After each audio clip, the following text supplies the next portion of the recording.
Hi everyone. So today I will be discussing the M3 June 2020 IAL paper. So let's start with question number 1.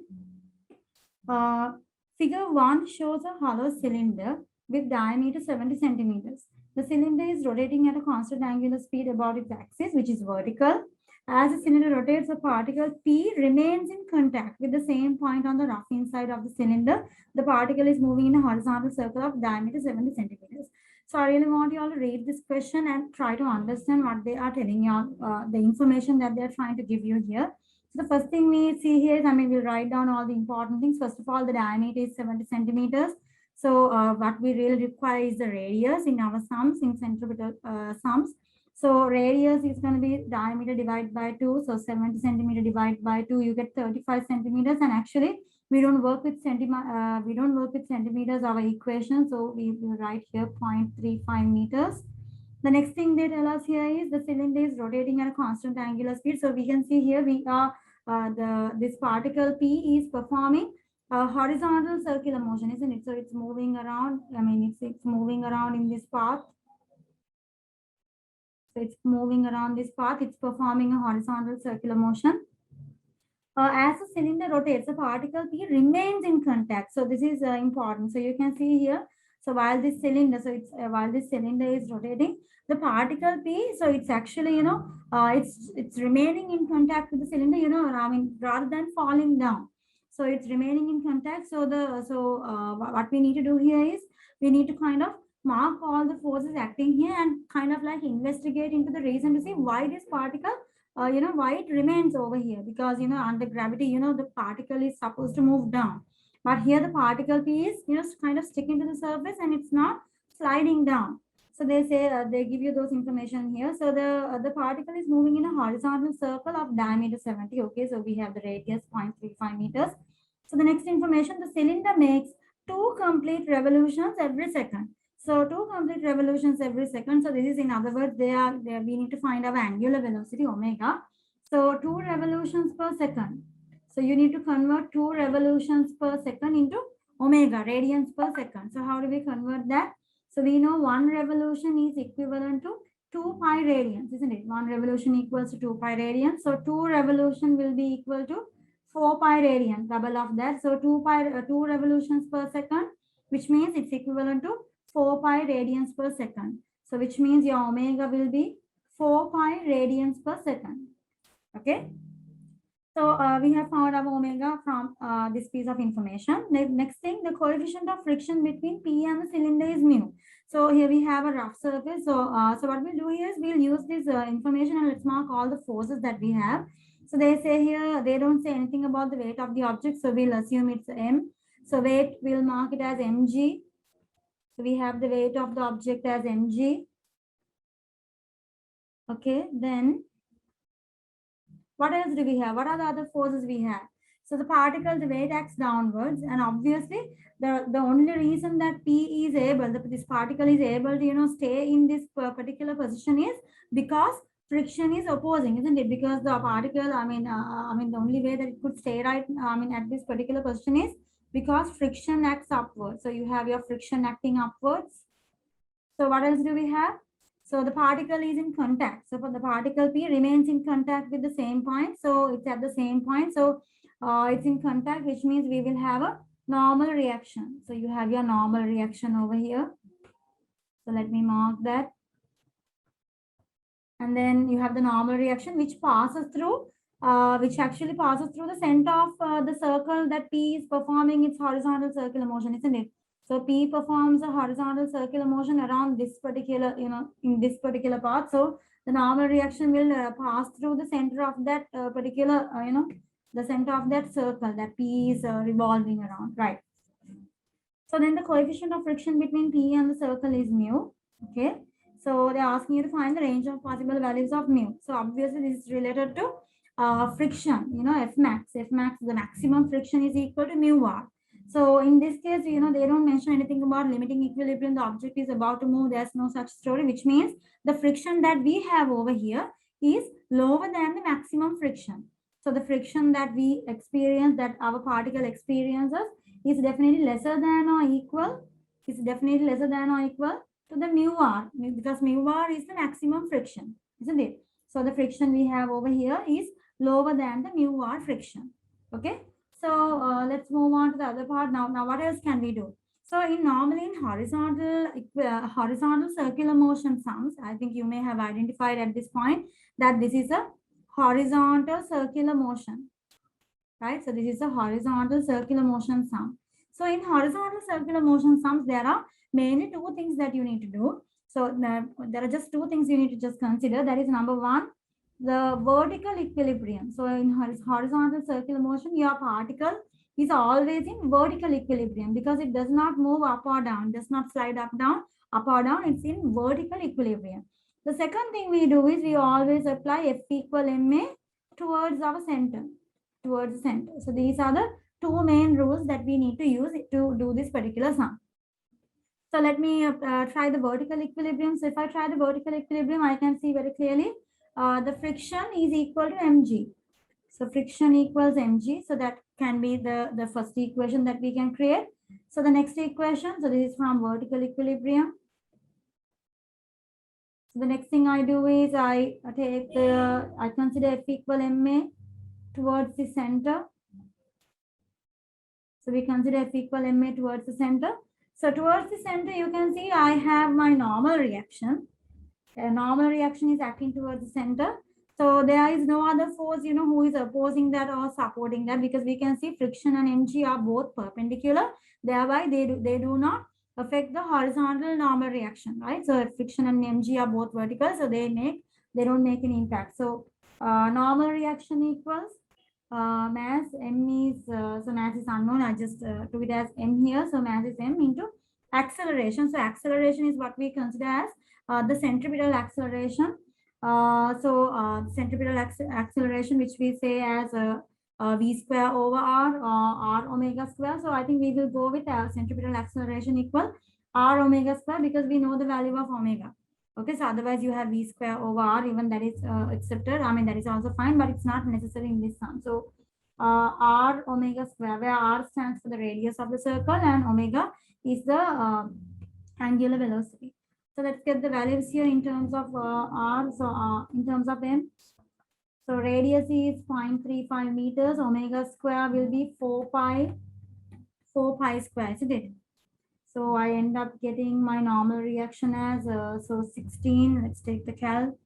So that's gonna give me 16 times 0.35, which gives me 28 over 5. 28 over 5 m omega m pi square, isn't it? Right, so 28 over 5 m pi square. So that's the value of my normal reaction. So I think we just need to go and put the values into this particular f is less than or equal mu r and find the range of possible values of mu.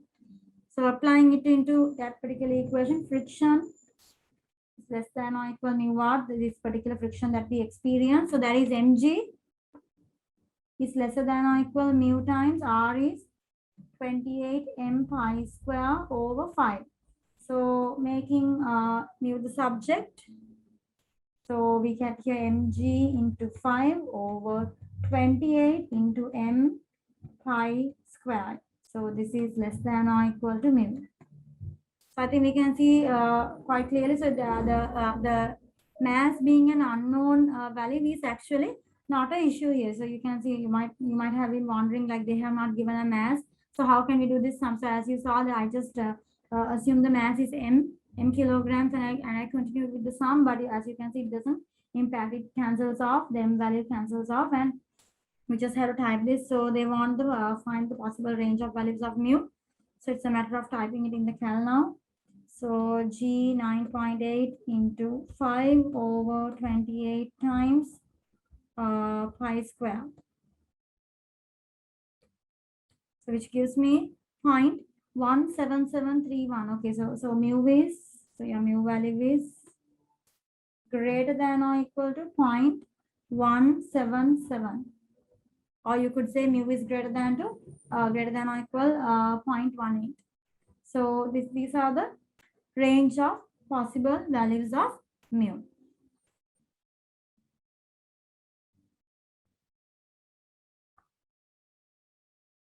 Okay, so moving on to question number 2.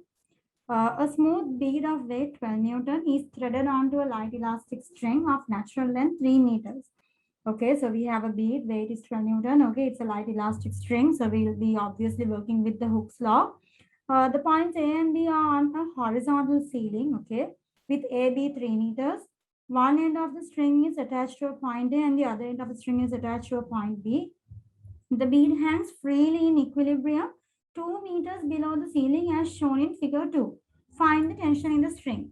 So obviously what we do here is, children, so I think you can understand what we need to do here. First, you need to mark the force diagram here. So let's mark the forces. So I have my weight, which is 12 newtons. So marking the 12 Newton weight. And then obviously we have the tension here. So this is a smooth bead which is threaded. So I need to, that's something that you need to realize here. So when you thread the bead into the string, so it's actually only one string that's happening over here, right? So you only have one string. So that means throughout the string, you have equal tension, right? So the tension on either side will be equal.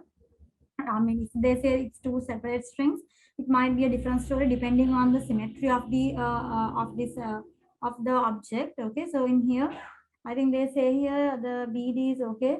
The smooth bead is threaded onto a light elastic string of natural length 3 meters. The point A and B, yeah. So when it's threaded onto the string, obviously this the particle will hang below in equilibrium exactly, kind of in the middle. It will be exactly in the it will exactly be at the center of the string, isn't it? So the tensions will be equal, and they are asking you to find the tension in the string. So all you need to do to, we can obviously see we have we have a equilibrium situation here. So we have a horizontal equilibrium as well as vertical equilibrium. So the only thing I need to do to proceed here is I need to find an angle. So how can I find an angle? So let me mark an angle. Maybe let's mark a theta angle over here. So I think, as I told you all, that this it's a bead here. So it's threaded on. It was threaded onto the original string. So when you when you thread the bead onto the string and when you let it hang, obviously it will hang exactly in the middle of the string. So that means this. I can safely, I can quite, without any, hesitation, say that this length is 3/2 meters, right? So it's 3/2 and this is 2 meters. So that is all I need to find the value of my theta. Okay, so that's all I need to find the value of my theta. So I could get easily, I could get easily tan theta here. Also, I could get this length by using Pythagoras theorem. So let's get all those lengths. So first I could find, I could use, what is it, tan theta, isn't it? Let me use tan theta. Or else I don't need tan theta, sorry. So let's get the hypotenuse first by using Pythagoras. So I have 3/2 square. So 3/2 square plus 2 square, which gives me 25/4. Square root of 25/4 is 5/2. So this the length of this particular section is 5/2 meters. So now I can get the cos theta and the sin theta as I require. Cos theta adjacent over hypotenuse. So that would be so 2 divided by 5/2, which gives me 4/5, right? Cos theta is 4/5. And I think I might need sin theta. So we'll find that as well. Sin is opposite over hypotenuse. Opposite is 3/2 divided by 5/2, which gives me 3/5. So sin theta is cos theta is 4/5 and sin theta is 3/5. Okay, so let's move on. We just need to consider the vertical equilibrium here. So vertical equilibrium in part A to find the tension in the string. So part A, the tension in the string. So let's resolve. As you can see, these angles, the theta angle is also, it's symmetric. So this theta will come to the other side as well. Both the angles are equal at theta because it's in symmetry. The bead will hang exactly at the center. So you have here T cos theta, right? The first component, and then the other guy also resolves to give you T cos theta. So the both of them equals to 12 newtons for vertical equilibrium, because they say the particle hangs freely in equilibrium, right? So the particle hangs freely in equilibrium. So for vertical equilibrium, T cos theta plus T cos theta equal 12, which gives me 2T cos theta. 2T cos theta is 4/5 equals 12, which gives me T equal 12 into 5 divided by 4 times 2, that is 8. So this gives me tension equals how much? So I can cut off here 4 times 2, 4 times 3. So that gives me 15 over 2, right? Which gives me 15 over 2, which is 7.5 newtons. Or exact figure is 7.5 newtons. So that's the tension in our string. Okay, so moving on to part B. Show that the modulus of elasticity of the string is 11.25. So obviously to find the modulus of elasticity, we need to use the Hooke's law. So tension equals lambda x over L, where lambda is the modulus and x is the extension of your string and L is the natural length of the string. So I will be using, let me use the full string here. So what's the extension? So I can see the original length of my strings. If I use the full piece, because it's stated here, I could use the half of the string, or I could use the full thing. So I'll use the full thing here. So the original length, the natural length they had given us as 3 meters, right? The natural length is 3 meters. So now what's the extended length? I think you can understand this is 5 over 2, meaning the other side is also going to be 5 over 2, which gives me a total length of 5 over 2 plus 5 over 2. So the total length of the string will be 5 meters, isn't it? So 5 meters. So natural length is 3 meters, which means the extension is 2 meters. Okay, so extension is 2 meters. So if we apply it over here, so tension is 7.5. So lambda is unknown. Extension is 2. Natural length is 3. Isn't it? Right? So applying that over here and get the lambda value. What do you get here? Lambda equals 7.5 into 3 divided by 2. So that gives me lambda is, so that gives me 11.25, isn't it? 11.25 newtons. So that's the value of lambda, which you could easily do for 2 marks. Okay. So moving on to part C. The bead is now pulled down to a vertical, to a point vertically below its equilibrium position. So this is the equilibrium position. We are, they are going to pull it further down. So they're going to pull it further down. So obviously, when you pull it further down, you are pulling it, against you are giving it energy, because it will create elastic potential energy when you are, pulling it down. So they say it's, they're pulling it down to equilibrium, below its equilibrium position, and it's released from rest. So find the elastic energy stored in the string at the instant when the bead is moving at its maximum speed. Okay, so this kind of like, requires you to have a little bit of an idea. Okay, wait. So find the elastic energy stored in the string at the instant when the bead is moving at its maximum speed. Okay, so what do we know about the maximum speed? So actually it's only 2 marks. So you need to realize that you don't need to put a lot of thought and effort into this. Okay, so it's just 2 marks. So it should not be that hard. So elastic potential energy, the formula is lambda x square over 2L, isn't it?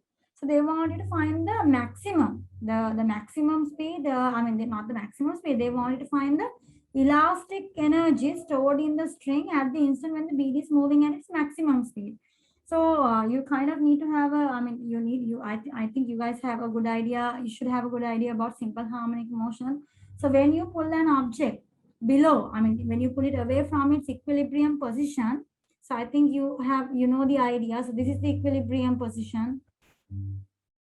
So you are pulling this bead below its equilibrium position. So what happens is when you're pulling it below and when you release it, the rule is that the maximum speed occurs at its equilibrium position, right? So that is that is the theory that you need here. So the maximum speed occurs at the equilibrium position. Okay, so you are pulling this bead down over here. Let's say you're pulling it down and you're releasing it. So anyway, when you're releasing it, it will keep on increasing in speed until it reaches its equilibrium position, where it will become the maximum speed. And then there onwards, it will continue to move up, but then it will start to lose its speed. So equilibrium position is the place where you always have the maximum speed. So simple harmonic motion. So moving on there, let's just 2 marks. They want to find the elastic potential energy. So obviously, at the equilibrium position, we know the x value. So at the equilibrium position with the x value is 2. So we just found that.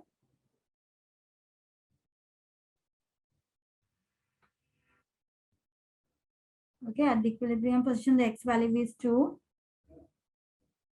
So lambda into x square. So x square is 2 square over 2 times natural length is 3. So lambda value actually we found out a moment ago, which was 11.25. So if you type the whole thing in the cal, 11.25 into 2 square is 4, divided by 2 into 3 is 6. So you get again 7.5 joules, isn't it? The energy is measured in joules. So 7.5 joules of elastic potential energy is stored in the string at the instant when the bead is moving at its maximum speed. Okay.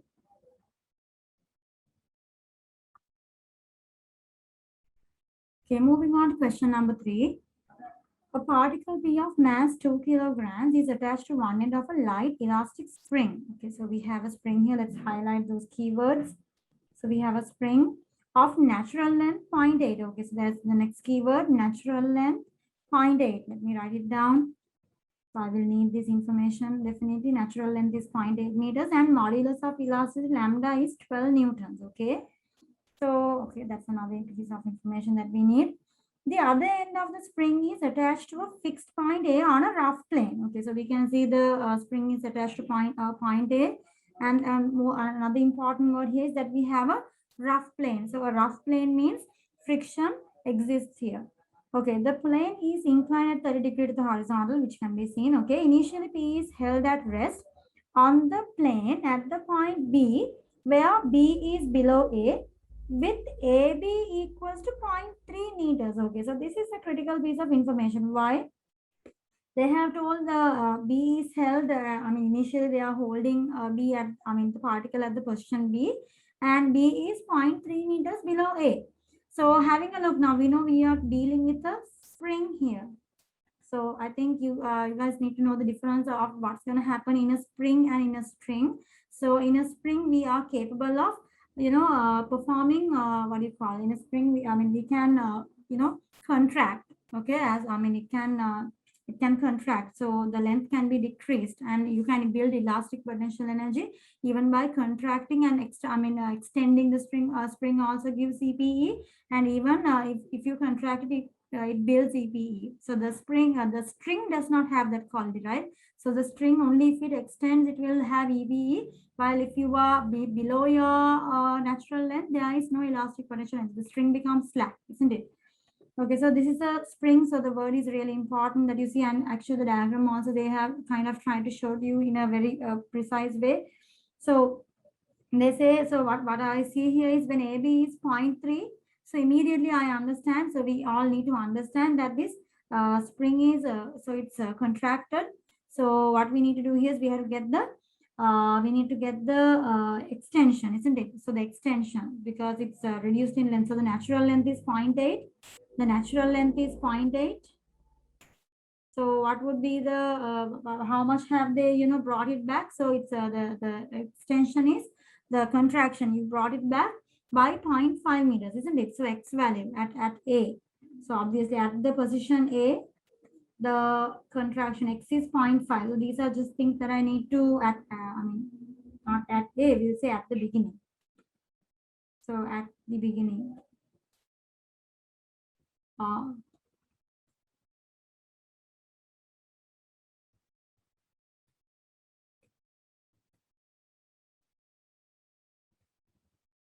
At the beginning, your X value is 0.5. So what are they saying here? Okay, so I just wrote down that information. So with AB equal 0.3, that's the first thing that, that kind of jumps into my head. And AB lies along a line of greater slope of the plane. The point C lies on the plane where AC is 1 meter, okay, as shown in figure 3. The coefficient of friction between the particle and the plane is 0.3. So coefficient of friction, which means the mu value. So mu value is 0.3, okay. So that's another important piece of information. Okay, so this is 0.3, the coefficient of friction. After being released, P passes through the point C. Okay, so you release P, and obviously you can understand it's going to, it's going to immediately go, it's going to increase in velocity until it comes to its equilibrium position, which might maybe be a little bit below its natural length. Okay, so anyway, we don't need to go into that detail because this is not going to be done in simple harmonic motion. As you can read the question now, they want us to find the speed of p at the instant it passes through C. So there is no need to go through the level of simple harmonic motion here, because we can easily do this sum, find the speed at this point C by considering energy. By considering energy in the sense, we can use the work energy principle, because we don't have conservation of energy here, because since there is friction, so energy is not conserved. Rather, we have the work energy principle. So work energy principle states that the change in energy, isn't it? The change in energy equals to the work done by friction. So this is the term they use. So I like to use it in this manner. So change in energy is what? Initial energy minus the final energy, isn't it? Initial energy is what you have at the beginning. So at this is the beginning. And finally, the final question is when the particle reaches point C.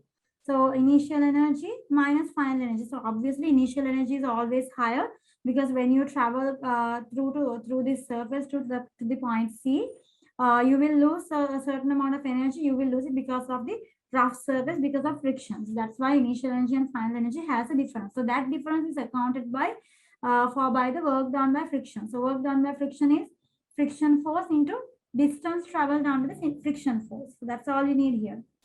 So now you need to ask yourself, what are the what is the energy we have at the beginning, and what's the energy we have at the end? So I'd like to do it in this way. So what I do is in these kinds of sums. So first I mark the GPE 0 level. So you could mark your GPE 0 level as you wish. You could mark it at A, but I prefer to mark it at the point C, because C is the lowest position in this sum. So then I'll mark C as my GPE 0 level. So when I'm measuring GPE, on the particle is always above it. So I have a positive GPE. In an event you choose your GPE 0 level to be A, your particle is always be below A, which means your GPE is always going to be negative. So I choose C to be my GPE 0 level. Okay, so initial energy. So at the beginning. So when the particle is at the point B, what are the energies we have here? So at the point B, at the beginning, so initially I have, you can see that it's above the GP 0 level, which means we definitely have gravitational potential energy. So we have gravitational potential energy initial. Okay, and then what else do we have? Also, it's a spring. The spring is contracted, so we have pushed it behind. So therefore, it definitely in a spring that creates elastic potential energy. So elastic potential energy initial. So these are the two energies we have to deal with at the very beginning, isn't it? So these are the two energies we have, the initial GPE and the initial elastic potential energy is what we have at the very beginning. Okay, so then at the final stage, so we don't have KE because it starts with, the object starts, it's released from rest, right? So therefore, there is no KE that you need to consider here. So then the particle is now racing along the slope and it's coming towards the point C. So they say here very clearly the particle is passing through the point. It doesn't come to rest at point, it's going to pass through. So our task is to find the speed of P as it passes through this point C. So we need to find the speed as our particle reaches over here, because it's not going to stop it, it's going to race past this point C. So I just need to know what are the energies that my particle will possess when it passes through this particular point. So what are the energies we have? So I know definitely this guy is racing down here. It has a velocity, which means at the final stage, so minus at the final stage, I know I have kinetic energy. Okay, so kinetic energy. I have kinetic energy. The kinetic energy was not present at the beginning. I hope you understood that. It's at rest. So at the final stage, we have KE. And what else do we have? So as you can see, we are in our GPE 0 level, which means there won't be any GPE to consider here. And what the one more thing I can consider here is we can see very clearly our particle has gone beyond its natural length, which means again it's extra. We have extension here. Okay, so there is extension here, which means we again have elastic potential energy. So fine. So this is equal to friction times the distance moved under friction. Okay. So now all we need to do is to fill these values, and you could easily find the value, find your speed. Okay, so let's get started on filling this. So GPE initial. So GPE, I require to have the vertical height. So at the beginning, so I need this vertical height here. So I could use 30 degree. This is like, this is what we call like corresponding angle. This angle 30 comes over here. And I can see now this is 1 meter. This is 0.3, which gives me that this particular length is 1 minus 0.3, 0.7 meters, isn't it? The distance between BC distance is 0.7 meters. Okay, BC distance is 0.7. Okay, so that gives me, I could resolve and get my vertical height. So vertical height equals to 0.7, not cos, it's going to be sine 30 when I resolve. So it's 0.7, it's not cos 30 is this guy. So 0.7 sine 30 is my vertical height. So let's apply GPE. So that's mgh. I think mass is given as 2 kilograms. So mass is 2, mg is 9.8. So I just put g here for the moment. So mgh. The vertical height is 0.7 sine 30. Okay, so plus elastic potential energy is lambda x square over 2L. So lambda is given lambda into x square. So at the beginning, what's the extension? I think I have written here. So that explanation was given to you. So at the beginning, the extension is 0.5. So lambda x square over 2L, 2 times the natural length. Natural length is 0.8, which I have written over here. Right? So lambda x square over 2L. So this is the initial part. So the initial stage minus the final stage. Let's go to the final stage. Kinetic energy, half mv square.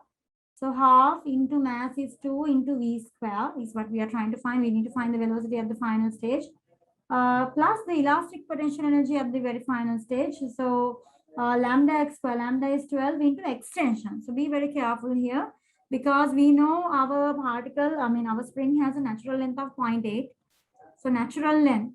Okay, so if I mark it, if I try to mark it clearly here. So I just marked this particular point earlier to, show it as the natural length.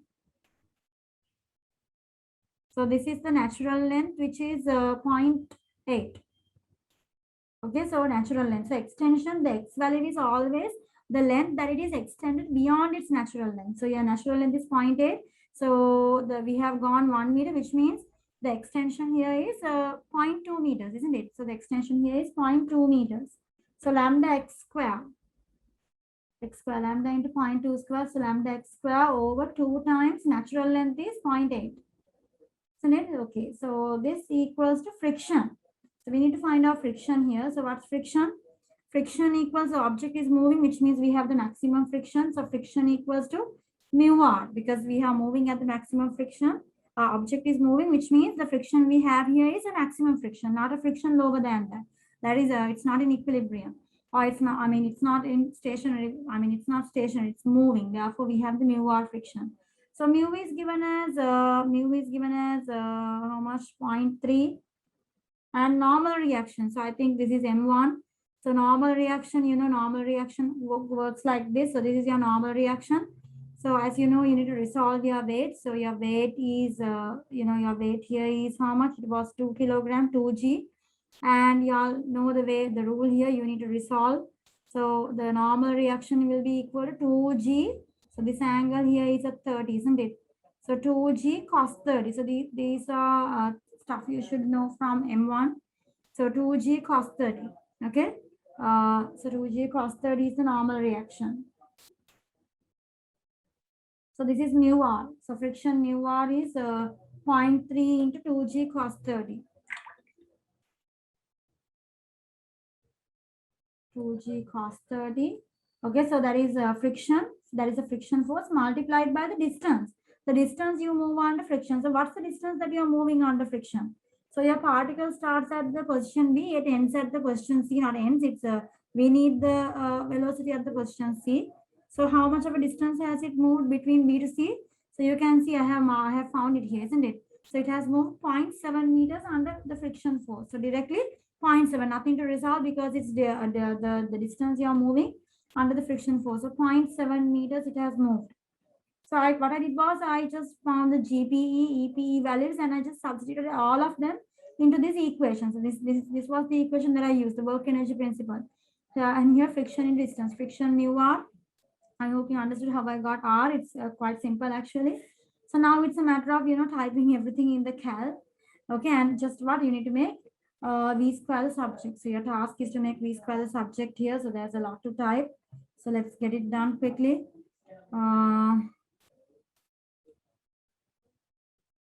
So here I have, there's nothing I could cut off here, right? Yeah, let's get it done. 2 into 9.8 into 0.7 times sine 30. So it's in sine 30. So that means my calc must be in degree mode. So calc should be in degree mode. Okay. So once again, I'm typing 2 into 9.8 into 0.7 into sine 30. So that gives me 343 over 50. 343 over 50. Plus this, the next part gives me 12 into 0.5 square over 2 times 0.8, which gives me 15 over 8. Negative 2, so it's, I'm opening with the negative sign, half and 2 cancels, and I just have v square. So minus into plus, the other guy is also negative. So that gives me 12 into 0.2 square over 2 into 0.8. So 20, okay, so that gives me 3 over 10, which is 0.3 or 3 over 10 equals on the other side. So on the other side, we have a cos 30 which will give us a decimal figure. So do they want to find the speed? Okay, so then we will obviously, I think we will be getting a decimal figure here because this guy will definitely be a decimal. Cos 30 is there. So let's see if we can give it in a root form. 0.3 into 2 into 9.8 into cos 30 into 0.7, right? So be careful when you're typing in the cal. Cos 30 into 0.7, right? So that gives me, as you can see, I told you it's going to be a decimal figure. Okay, so 3.56456.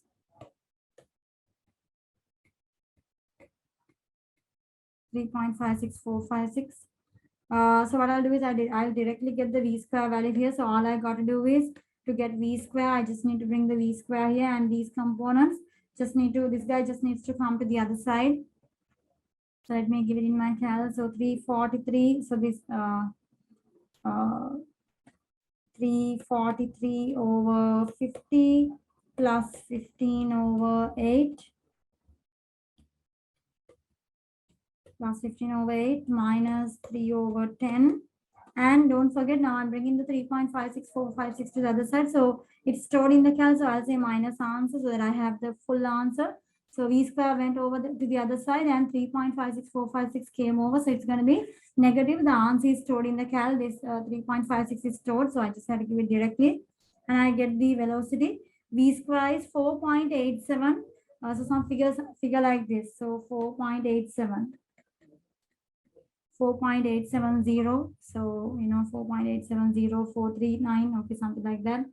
So which gives me my v value. So square root answer, and I get the v value correct to 3SF 2.21.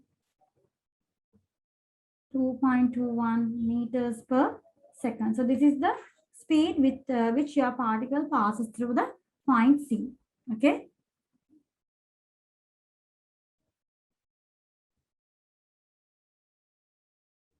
Okay, so let's move on to question number 4.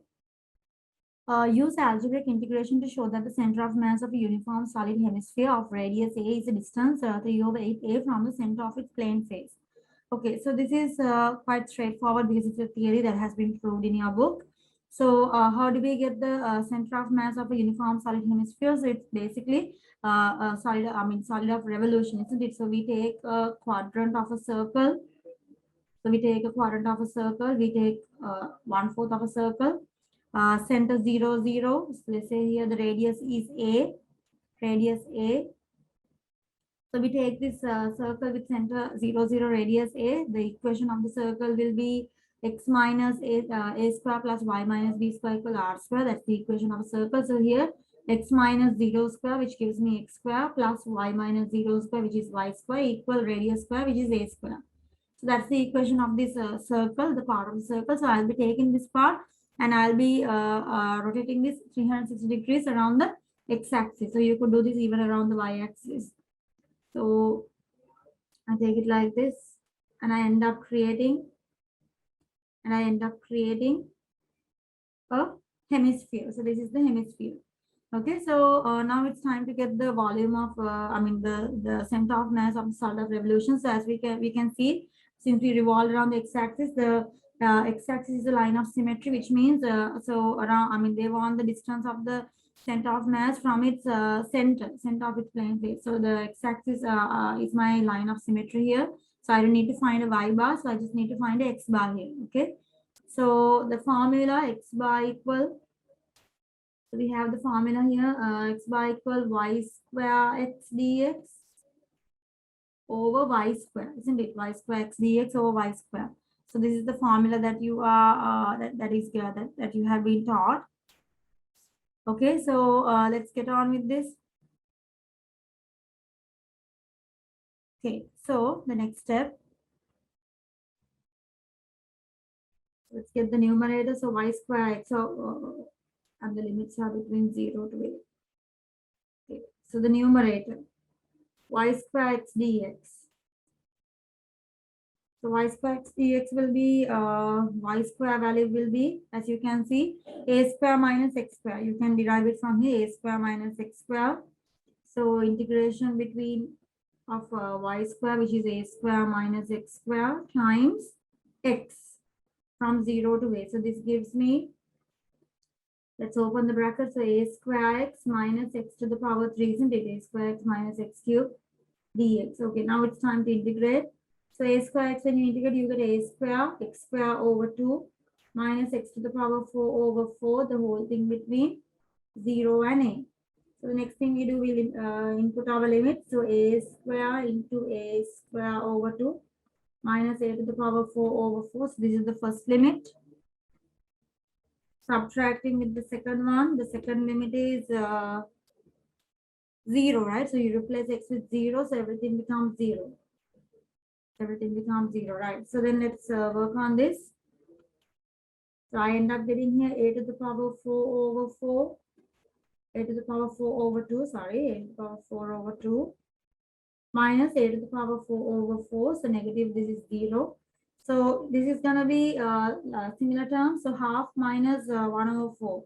So half minus 1 over 4 is going to give us 1 over 4, isn't it? 1 over 4, a to the power 4. So that's the value of our numerator. So the numerator value here. So similarly, you need to get the value of your denominator as well. So this is 0 to a y square dx. So y square integration is simply going to be a square minus x square. Y square equal a square minus x square, isn't it? Okay. So a square minus x square integration from 0 to a dx. So let's integrate. We can immediately integrate. So a square is a constant. If you integrate the constant with respect to x, you get a square x, right? You integrate the constant. This is a constant. You just integrate the 1 here, which gives you x minus x cube over 3. And that in between the limit 0 and a. So that gives me the value here when I replace a square into a minus a cube over 3. So that's the first limit. Minus the second limit, you have replaced everything with 0. So it's here 0, here 0, everything's a 0. So let's work on it.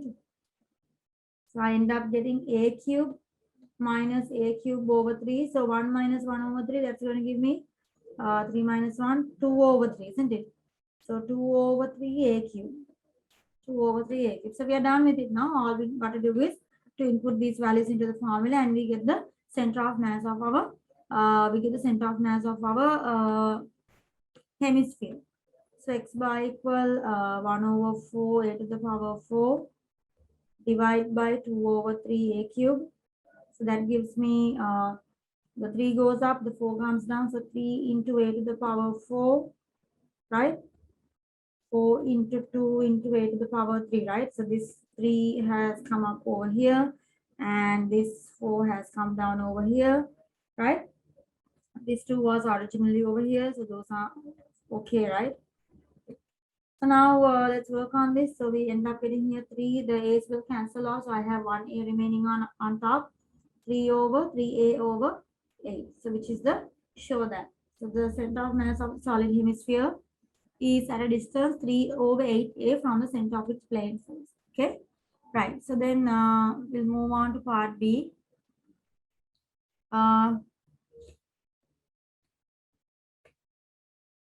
Next one. A uniform solid hemisphere has mass m and radius a. A particle of mass km is attached to a point A on the circumference of the plane face of the hemisphere. Okay, so you have your solid hemisphere. Okay, and obviously what they're doing is they are placing a particle of mass km at the edge of this hemisphere. So the center of the plane face of the hemisphere is the point O as shown in figure 4. Okay, the center of this plane face is O. The loaded solid S is placed on a horizontal plane. So they are going to keep this object on a horizontal plane. So you need to now think of what's going to happen. So what happens when you place this loaded hemisphere on a horizontal plane? So obviously you can see that the weight is going to be distributed. The weight, the particle A is going to add some weight onto this end, isn't it? So because of that, your hemisphere, which would normally, stay upright in this particular question as they show here. So this would actually, because of the weight of it, would, how do you say, it might turn a little, isn't it? So let's draw the diagram to represent that. So if I draw that, so due to the weight of A, so our hemisphere will get slightly tilted, isn't it? Okay, so I just drew the diagram here, the loaded. Okay, so this is the tilted hemisphere. So let's draw the tilted hemisphere. The object A is at this corner. The weight of this object A is actually what causes this hemisphere to be tilted. So the weight is equal to kmg. So this is the end A, and the center of the hemisphere is at O. So the center of mass. Okay, so they say the center of mass of the hemisphere is at a distance 3 over 8A from its center. So let me mark this. So this mg, this is the weight where this is the place where the weight of the hemisphere acts. So that's at a distance 3 over 8A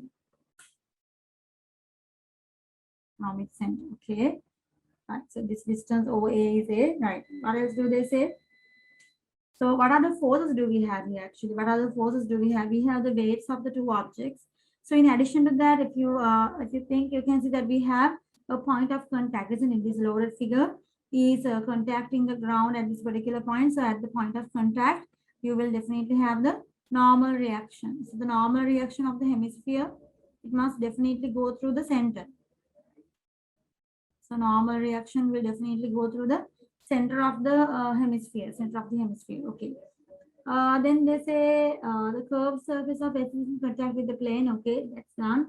And S rests in equilibrium with OA making an angle with the horizontal where tan alpha is √3. So OA, this is your OA, it makes an angle of, let me draw the horizontal. This is the horizontal. So it makes an angle of alpha with the horizontal where tan alpha is √3. So I think this is pretty much exact because tan alpha equals √3 gives us alpha is 60, isn't it? So I mean, in this situation, we don't need to find cos alpha and sin alpha, in terms of exact figures, because tan alpha equals √3 gives you exact figure. Tan inverse √3 is 60. So sin 60 cos 60 has pretty much exact figures. So this is the 60. Let me mark that. Okay, so we have marked our angle. Okay, now it's a matter of finding the value of K. So how do we find the value of our unknown K here? Right, so you can see the system is in equilibrium. The way there are two weights acting, so there are altogether 3 forces. So how do we find the value of K? So actually the method that we use here is we are going to use the method of taking moments. So I'm going to take moments around the point O. I'm going to take moments around the point O. The reason being because I mean, when I take moments around point O, I can ignore the value of R and I can get the value of these two. I mean, I only have to deal with these two forces, right? So let me take moments around O. So let's take moments around O. The tricky thing here is to find the distance. So let's take moments about O. And okay, you can choose any direction to be positive. So moments around O, let me choose, let me choose clockwise as positive. Okay, so let's get started on this. Okay, so we'll start off with KMG. So let's let's take moments around O. So I can see KMG, the line of action of KMG. So it's a vertical force that goes like this. So what's the distance between what's the perpendicular distance between the line of action of KMG and O? So I can see here if I take the distance between O and the line of action. So this line of action, let me mark it like this. So this is the line of action of KMG. All I need to do is to construct the perpendicular distance between O and this yellow color line, so that we can clearly see that distance is, it's just this horizontal distance, isn't it? It's this horizontal distance. So all I need to do is to get that horizontal distance. So how can I get that? So one thing we can see here is OA. OA is the radius which equals to a distance of A. OA distance is the radius of our hemisphere. So that's A. So if I, draw this horizontal a little bit, extending it a little bit more, you can see there's a 90 here. So that's 60 here. So I can easily get this distance, which is A cos 60, isn't it? So this small distance is A cos 60.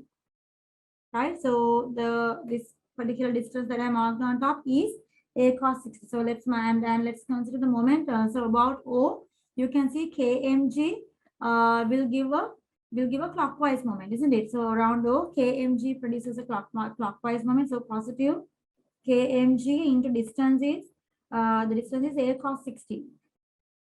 Okay, so that's the first guy done. Okay, now let's move on to MG.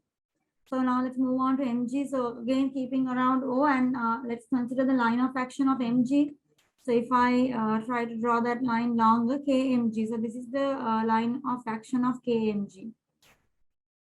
Okay, so you need to now consider how to find the perpendicular distance between O and this the line of action of this particular force. So what's the perpendicular distance we have? So I think we can see it's this distance, isn't it? So it's this distance, the one that I'm marking now with green. So it's this green color distance. So the task here is to find this green distance. So how do we do that? Let me erase these things to make it a little bit clear. Okay, so how do we find that short distance? So actually we know that this distance from O to the center of mass, the one that I just erased, this distance is 3/8A, isn't it? That distance is 3/8A. So how do we get an angle here? Because I want to get the green color line. Okay, so this is 3/8A. This distance is 3/8A. So I just marked it out to make it clear. So how do I find this distance?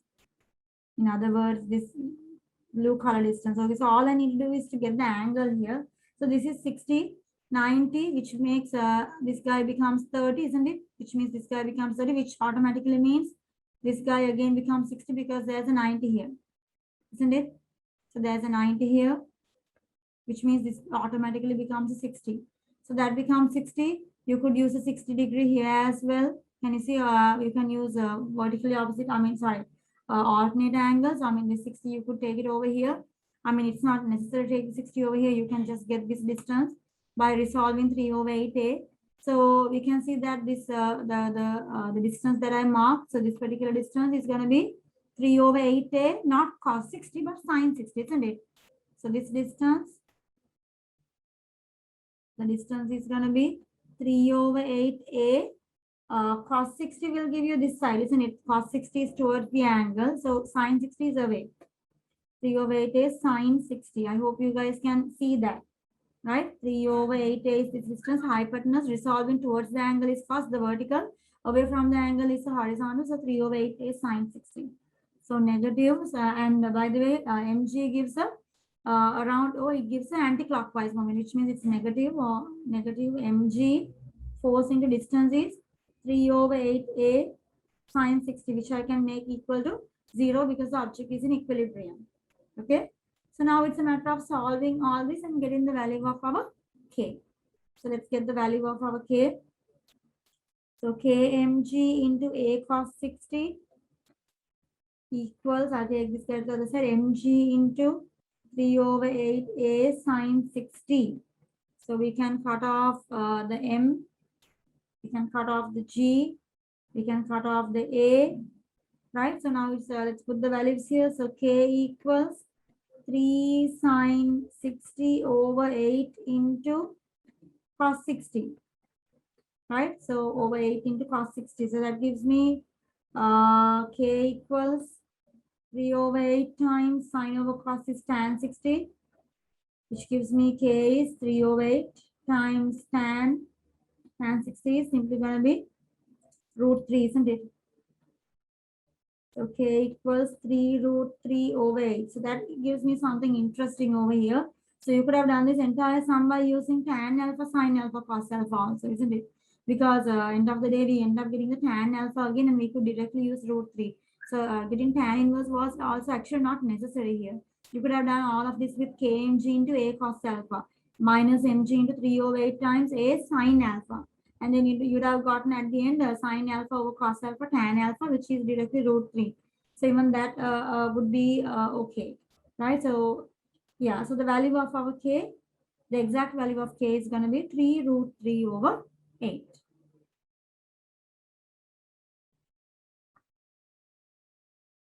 Okay, so moving on to question number 5. Okay. A particle P of mass 0.5 kilogram moves along the positive x-axis in the positive x direction. At time t seconds, t is greater than or equal 1. P is x meters from the origin O and is moving with speed v. The resultant force acting on P, okay, so here the resultant force acting on P has magnitude 2 over x cubed Newton and is directed towards O. So this is extremely important. Your force is not faced away from the center like the normal case, it's directed towards O. So when they've given you some boundary conditions, t is 1, x is 1, v is 3, show that. Okay. So to get the show that for v, how do we start this? So there are some important things they've given here. First, they've given you the mass and they've given you the resultant force acting on the object. And when you look at the resultant force, you can see the force is given in terms of it's with respect to x, isn't it? So with respect to x, so we can use F equals ma. So a few important things to note down here. So your force is directed towards O. So when they say your force is directed towards O, you need to put the negative sign around your force. So minus 2 over x cubed. Okay, because it's directed towards. If it's going away, it's positive. If you are going towards the origin, so towards the place where you start, we need to put the negative sign equals mass is 0.5 into acceleration. So for acceleration, so this is actually chapter 1, isn't it? So looking at this, you know, this is chapter 1. So acceleration has two formulas which you learn in chapter 1, dv by dt, which is acceleration with respect to time. The other one where we have with respect to displacement. So v dv by dx. Since our force is with respect to displacement, I'll use here the acceleration is v dv by dx. So I'll use v dv by dx, right? Okay, so let's simplify this now. So negative 2, the x cube is there down. So I prefer to bring it up, x to the power minus 3. I'll bring the dx over here. I'm separating variables, separating x terms and the v terms onto the two different sides. So this is half times v dv.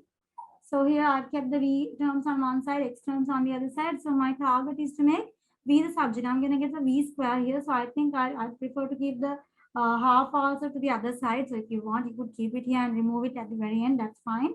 Or else I could remove it at the beginning and I end up getting here minus 4x to the power minus 3 dx equal v dv. Okay, so we are done.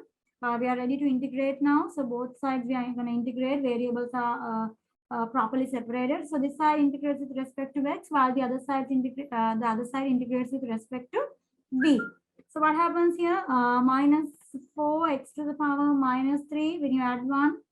So when you add 1, minus 3 plus 1 minus 2 divided by minus 2 equal, this is going to be v square over 2 plus c.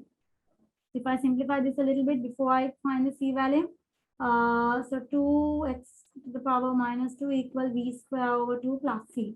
So the next thing we should do is we should find our C value, and after finding the C value, we should be able to get the show that. So the boundary conditions are given: t equal 1, x equal 1, v equal 3. So the whole these points are given here for us to find the value of our C. So I'll use here, obviously I have x and b here, isn't it? So x equal 1 and b equal 3 is what I'm going to use. So 2 into 1 to the power minus 2 equal v, that is 9, v square 9 over 2 plus c. So 2 into this 2 minus 9 over 2 equals c. I get 2 into 2, 4, 4 minus 9 minus 5 over 2 equals c. So I end up getting my final answer. So we just need to put it over here. Substitute the equation. So this guy, 2x to the power minus 2 equal v square over 2.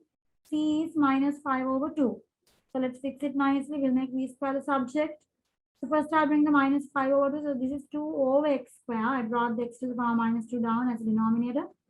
Plus 5 over 2 equal v square over 2. So the next step in making v the subject, multiply the whole equation by 2. So multiplying the whole equation by 2 gives me 4 over x square plus 5 over 2 into 2 is 5 equal v square over 2 into 2 is v square. So which gives us the show that. That's correct, right? V square equals 4 over x square plus 5. So that is the end of part A. So now let's move on to part B. Show that t equals, the part B is show that regarding the time. So part B show that t equals a plus root bx square plus c over d. Okay, so actually you can see the gravity of the question here. They've given 7 marks. So this is got to be some serious simplification here.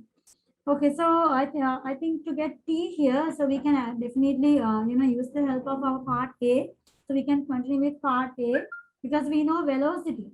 Because we know velocity is actually equal to what? Dx by dt, isn't it? Velocity equals dx by dt. So I could use the help of that for part B. So let me try to do it over here.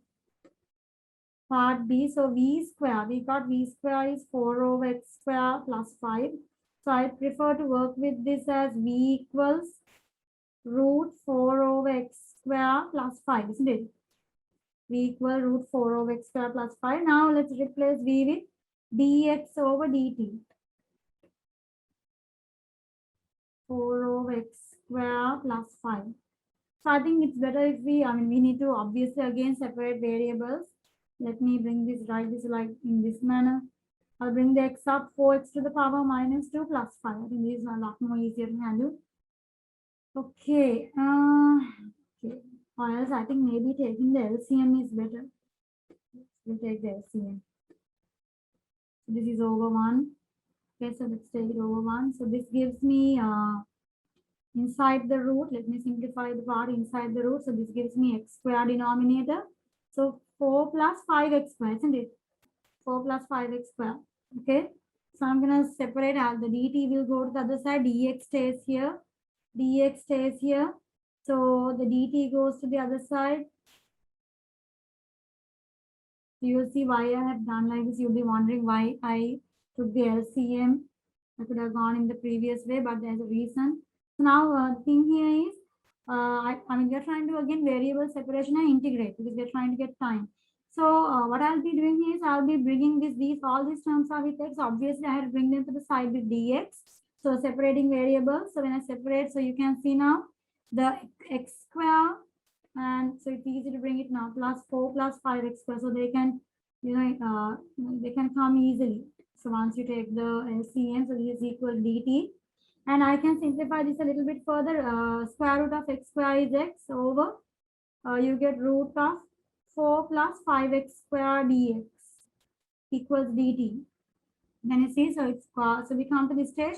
So now we have successfully separated our variables, x and y, both of them. So now it's time to integrate. So this side integrates with respect to x, while the other side integrates with respect to t. So I think this integration of the dt with, integrating one with respect to dt, there's no issue there at all. It's simply going to be t. But we have an issue here, right? So we have a little bit of a thinking part here. Okay, so how do we do this? So I think you can see the normal rules don't work. So we need some rules in P4. Sorry, P3, isn't it? P3. So the reverse chain rule. So as you can see, we can try to create, no, if dash x over fx doesn't work, we'll have to bring this guy up. So I'll bring this guy up. So integration, I'll bring this thing up, x 4 plus 5x to the power 2 to the power minus half. Is that okay? Equals t. So I brought this the square root 4 plus 5x squared to the numerator. So x into 4 plus 5x squared to the power minus half. So now what happens? We can use the rule. So the rule I'm using here is f dash x, fx to the power n. So this is done in P3, isn't it?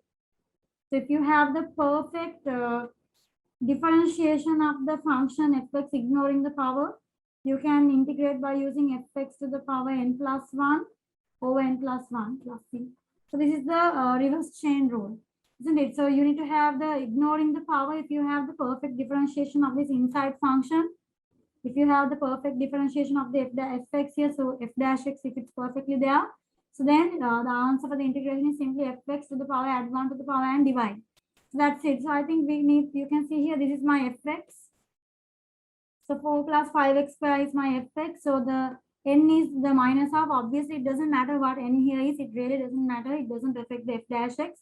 So all I need to do is to get my f dash x. So when I differentiate 4 plus 5x square, I get 0 plus 10x. So you can see the most crucial element x is there, because x is a value that we can't just put it. So x has to be there, but constants we can, we can kind of meddle around with it. We can put it and we can, just put it in ways that it doesn't affect the sum.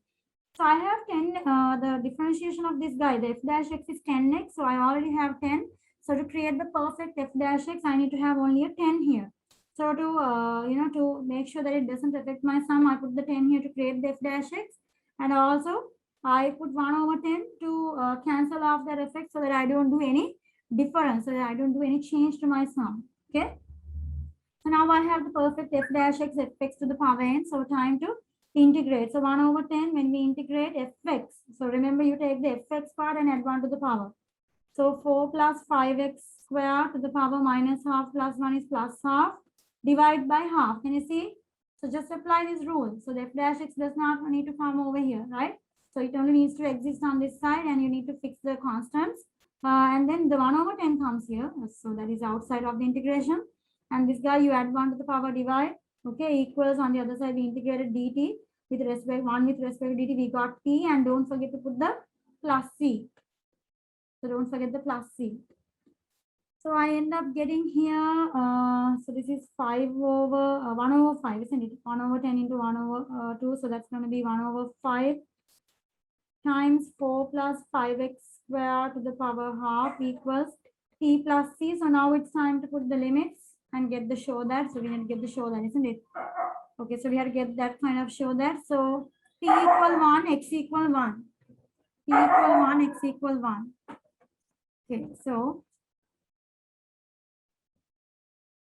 Okay, so sorry about that. Okay, let's continue. So moving on. So what was our t value? T value is 1, x equal 1, v equal 3. So we have t and x. T value is 1, x value is 1, right? T equal 1, x equal 1. Yeah. So let's put that over here and get our c value. And finally, we just need to make c the subject. So t equal 1, x equal 1. So 1 over 5 times 4 plus 5 into 1 square, right? So 1 square is 1 to the power half equal to e is 1 plus c. So 1 over 5 into 4 plus 5 is 9, 9 to the power half, so square root of 9. So that's 3. So 3 over 5 minus 1 equals to c, which gives me 3 minus 5, so minus 2 over 5 equals to c. So we are almost done with our sum. All we need to do is to put the c value here, make t the subject, and kind of get the show that. Right, so we just need to get the show that. So I get here when I substitute. When I substitute, I get 1 over 5, 4 plus 5x square to the power half. So that's the root. That's the root component equal t plus c. C is so minus 2 over 5. So taking it to the other side. So let me write this nicely root. So I'm going to use the root instead of the power half. So over 5 plus 2 over 5 equals t. So you can take the whole thing to a common denominator of 5. So I think they have the normal number first, right? So I'll write the 2 first. And root 4 plus 5x square second equals to t. So I think this is the kind of show that they expected us, isn't it? So a plus root bx square plus c over d, where a, b, c, d are integers to be found. So 2 plus root 4 plus 5x square plus 4 over 5. So we got the show that. Okay, right.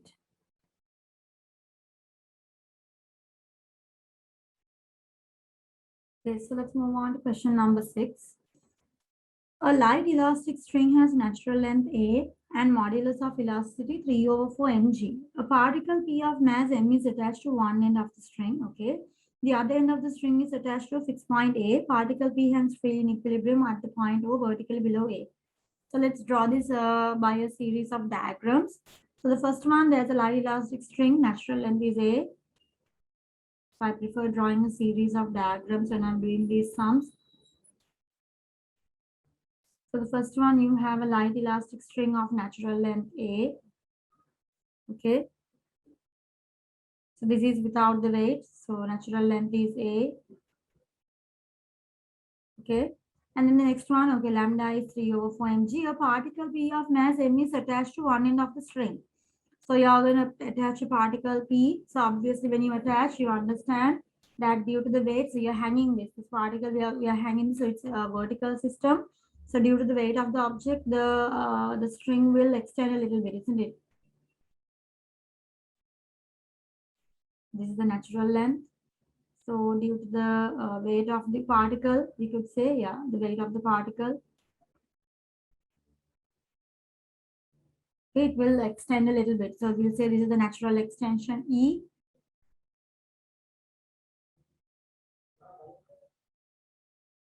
Okay, this is the natural extension E.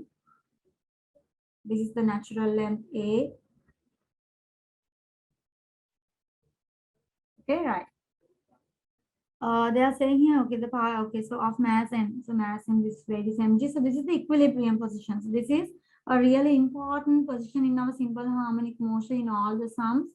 So this particular position is really important because it's the equilibrium position. The equilibrium position is also the center of our simple harmonic motion. I think you can see it's a simple harmonic motion sum here that we are doing. So the equilibrium position is the center of your SHM always. So that is the role. Okay. So particle P hangs freely in equilibrium at the point O vertically below A. So it's the fixed point is A here. The particle P hangs freely in equilibrium at the point O. So this is point O. So point O is the equilibrium position. Also, it's going to be the center of your simple harmonic motion. Find the distance OA. So let's mark the forces here. All the forces here. The first force we have here is the weight mg. And then obviously we have the tension in our elastic string. So the tension, right? So this object is in equilibrium, which means your forces are balanced. So in part A, your tension is equal to mg. So tension equals lambda x over L equals to mg. Lambda is given as 3 over 4 mg into extension, the natural extension here due to the weight. So I have marked as E. Okay, into 1 over L. Natural length is A, 1 over A. Okay, I just marked as 1 over L equals mg. So let's work on this. I need to make E the subject. My task is I need to find E, this extension in terms of A, because when we find the distance OA, obviously we will be finding it in terms of A, isn't it? In terms of this value A. So I can cancel off the M, I can cancel off the G. So I end up getting E equals, the A goes up, the 4 goes up, the 3 comes down. So I get E equals 4A over 3. So the extension is 4A over 3. So distance OA, in other words, distance OA. So O to A, it's going to be, as you can see, O to A distance will give you So you have to add the A plus the E. So A plus E. E is 4A over 3. So that gives you 3, 7, yeah. 7A over 3. So the distance OA will be 7A over 3. Okay. Then let's move on to the next part.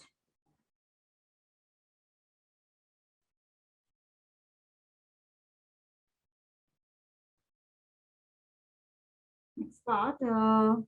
The particle P is now vertically, the particle P is now pulled vertically down to a point B where AB equals 3A. Okay, so what are they doing? So we have our equilibrium position here. So they are pulling it down to a point B where AB equals 3A and released from rest. Okay, so let's quickly draw the diagram. Okay, so when I pull this down, so continuing my series of diagrams.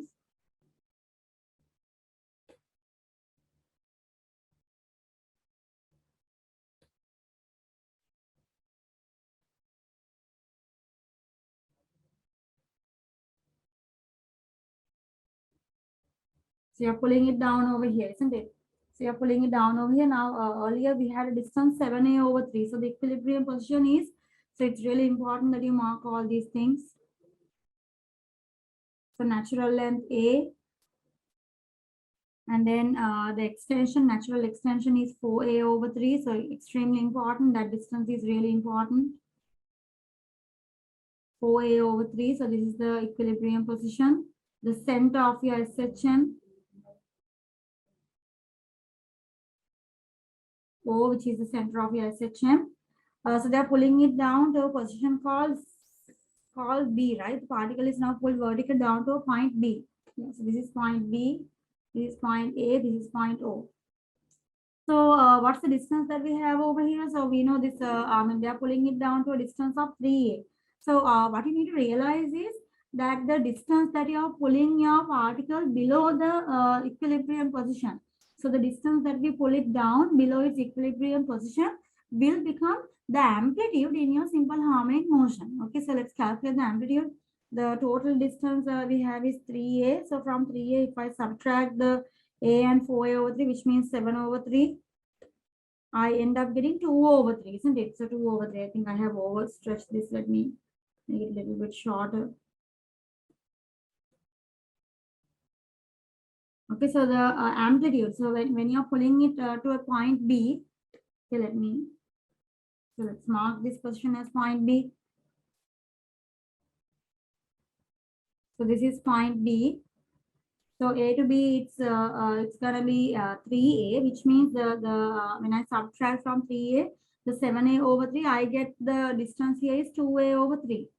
So this is the amplitude. The distance that you are pulling your object below its equilibrium position is always going to end up giving you the amplitude. Okay, so that is the amplitude of your simple harmonic motion amplitude, which is 2A over 3. Right? So then they are asking you to do here. What are they asking? They're asking you show that throughout the subsequent motion. So you pull this guy down and then you are releasing it. So it's going to move up. It's going to go up. And, they're asking you show that throughout the subsequent motion, P performs only simple harmonic motion. So you have to show that P performs only simple harmonic motion.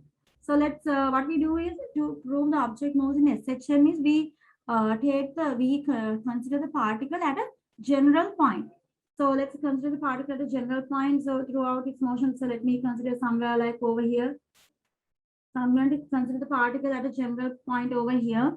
So always remember we measure the distance, the x away from the center, the distance that we move. Distance is measured from the center. So we measure the distance, we say it's x. The distance from the center is x.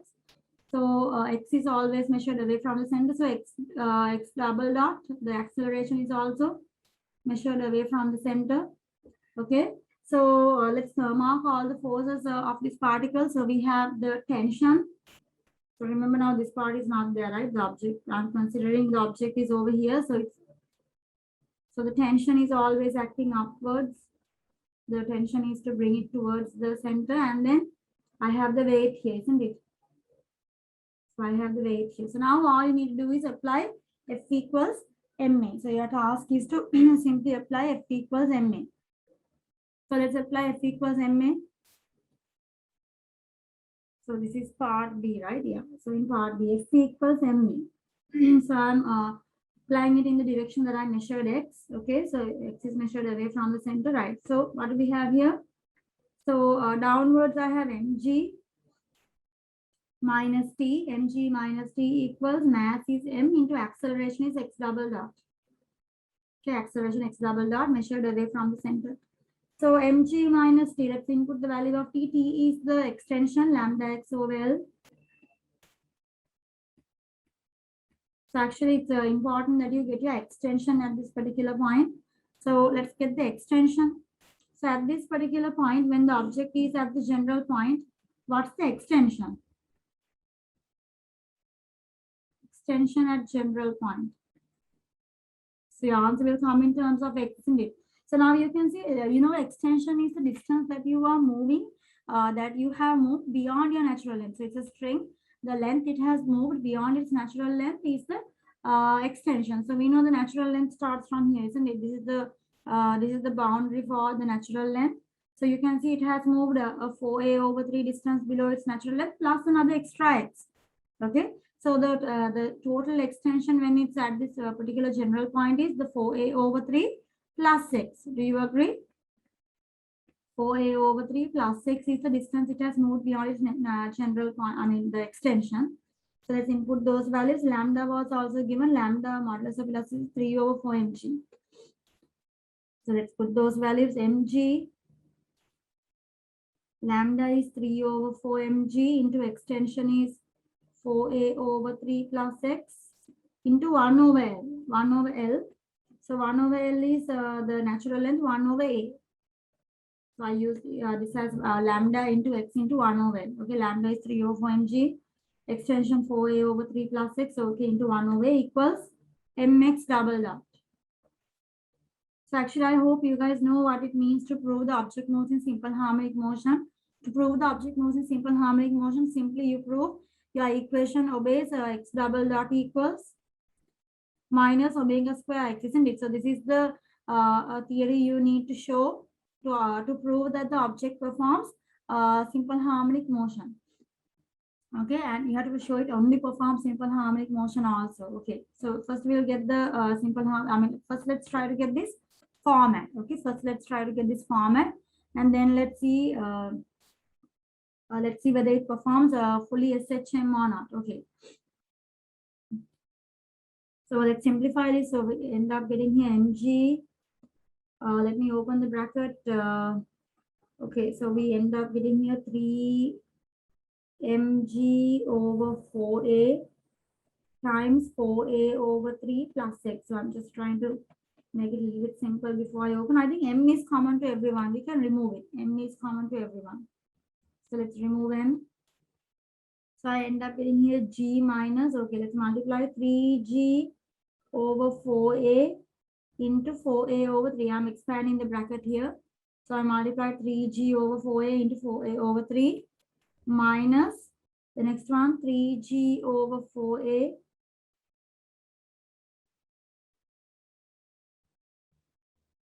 into x equals x double dot, right? So let's simplify here. I think we can see the 3 cancels off, the 4 cancels off, the a cancels off. So I end up getting here g minus, this is g minus 3g over 4a times x equals x double dot, right? So we end up getting the g cancels off. So you end up getting x double dot equals minus 3g over 4a times x double dot equals minus omega square x. So I think we can see we end up getting something similar to that, where your omega square will be equal to 3g over 4a. So omega square is equal to 3g over 4a. So x double dot equal minus omega square x. So you get this format, which means therefore particle moves in SHM. Okay, your particle moves in simple harmonic motion. However, I think there was a word that they kind of like highlighted here. So you can see they have highlighted the word only. So show that show that through the subsequent motion, P performs only simple harmonic motion. So what do you mean by that?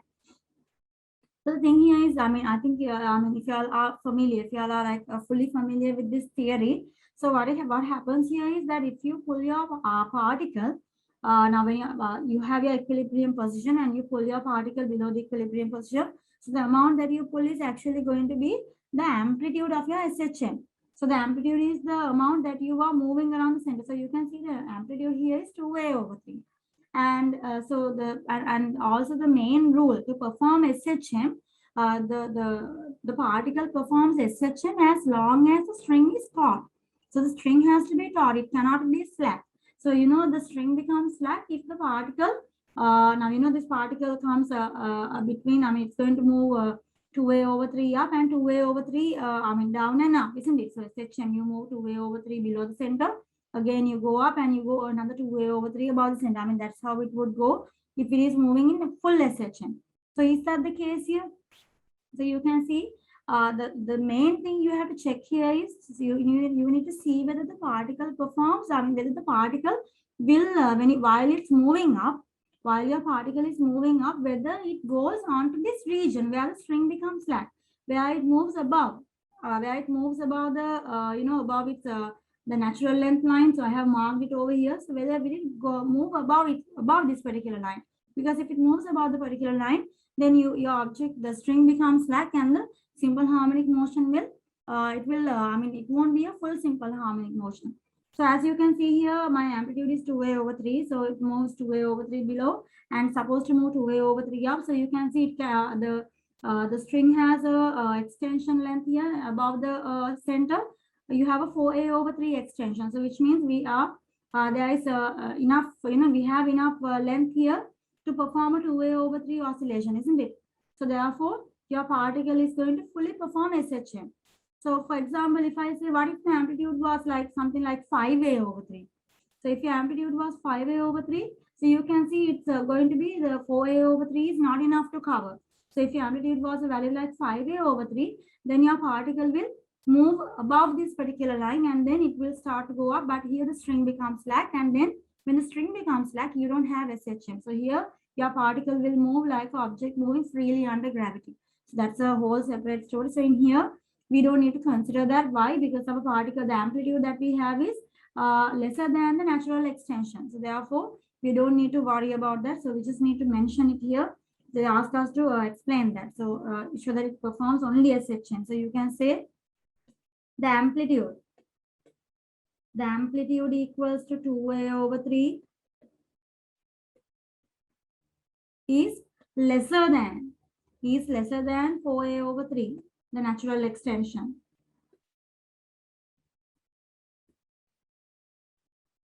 Therefore, string remains taut. Throughout the entire SHM. Okay, therefore, string remains taut.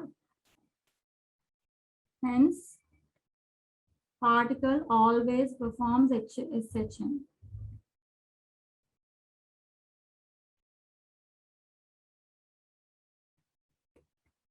So you just need to say something like this. So this is needed here.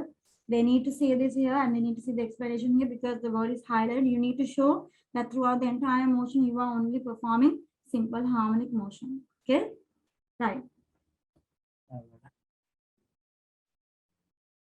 Okay, so let's move on to part C. The point C is vertically below A, where AC equals 2A. Find in terms of A and G the speed of P at the instant that it passes through C. Okay, so let's quickly go to our diagram. So my series of diagrams. So what are they saying here? The point C is vertically below A, where AC equals 2A. So obviously this is going to be some kind of a subsequent, a point on our path. Okay, so on our simple harmonic motion path. So what we need to do is we need to kind of locate where the point C is. So in terms of the center, like I need to see whether if the point C is above the center or whether it's below the center. So I can see the distance from A to C, the distance from A to O. Our center A to O distance was actually calculated. It was A plus 4A/3, which is 7A/3. So 7a over 3 is actually, it's greater than 2a, isn't it? So that means AC, we need to realize AC is going to be above the equilibrium position, isn't it? So above the, I mean, it's on the path above the, while the path object is moving above the equilibrium position on its SHM. Okay. So let me draw a diagram quickly. So continuing my series of diagrams. So I understand that since AC is lower than, 7a over 3, the AC is 2a. So I realized, so this is the natural length there. I realized that it must be above the equilibrium position. So this is the O. So I understand that it's above O. So this is the lowest point B. This is the point where we started our simple harmonic motion. This is the place where we start the simple harmonic motion. We release the object, we release the particle at B. And then the particle goes through over the center of our simple harmonic motion. And it's at this point C. It's at the point C where AC equals to 2A. So AC equals 2A. So what I need to know is, what are we supposed to find? So find in terms of A and G, the speed of P at the instant it passes through C. Okay, so we are supposed to find the speed. Okay, so we are supposed to find the speed where it passes through C. Okay, so how can I find the speed? Obviously, to find the speed in simple harmonic motion, part C, we can use the formula, we can use the equation V square equal omega square, A square minus X square, where V is the speed, omega is our angular, omega value we have found, isn't it? So we have found omega square is 3g over 4a, which we found in the earlier part. And then X is the extension, right? So how much it's extended beyond the natural length. I'm sorry, X is not the extension in this situation. In this situation, X is in the context of the simple harmonic motion, X is the distance that the particle has traveled from its center, from the center of the SHM. So from the center of the SHM, the distance moved by the particle is your X here. So that is very important that we do not confuse it. Okay. So let's get it done. V square is what I'm trying to find. Omega square, as I showed you here, omega square is 3g over 4a. Omega square is 3g over 4a. So a square, a is the amplitude. So we found we know the amplitude is 2a over 3. So 2a over 3 whole thing square minus x, the distance that you have moved beyond your the equilibrium position beyond O. So I need to calculate this short distance. So I need to calculate this short distance. So how do I do that? This distance I mark in green is the distance I need for the X here. So that's the X. So how do I find that? So I know the total length from A to C is 7a over 3, isn't it? So this was 4a over 3 altogether. The whole thing was 7a over 3. So I could take the cal. And then from 7 over 3, I can subtract the 2 and I get 1 over 3a. So 1 over 3a is the distance here. So 1 over 3a, right? So x distance, the extension, the distance that you have displaced yourself from the equilibrium position is 1 over 3a, that also square. So now it's a matter of simplifying this and they want our answer in terms of a and g. So give your answer in terms of a and g, that's it. So let's get the answer. V square equal 3g over 4a times, this is going to be 4a square over 9 minus a square over 9. So that will give me 3g over 4a times 4 minus 1, that's going to give me 3a square over 9. So I think 3 times 3, 9, and that cancels with the 9 below here. And I can cancel off 1a here. I end up getting GA over 4 or AG over 4 V square equals AG over 4, which gives me V equals to root AG over 4, root AG over 4, which we can separate the third for the numerator and denominator. So root AG over root 4, which is going to give me 2. So the answer, the speed of the object as it passes through C or on its while it's on its simple harmonic motion, the speed at the point C is root AG over 2.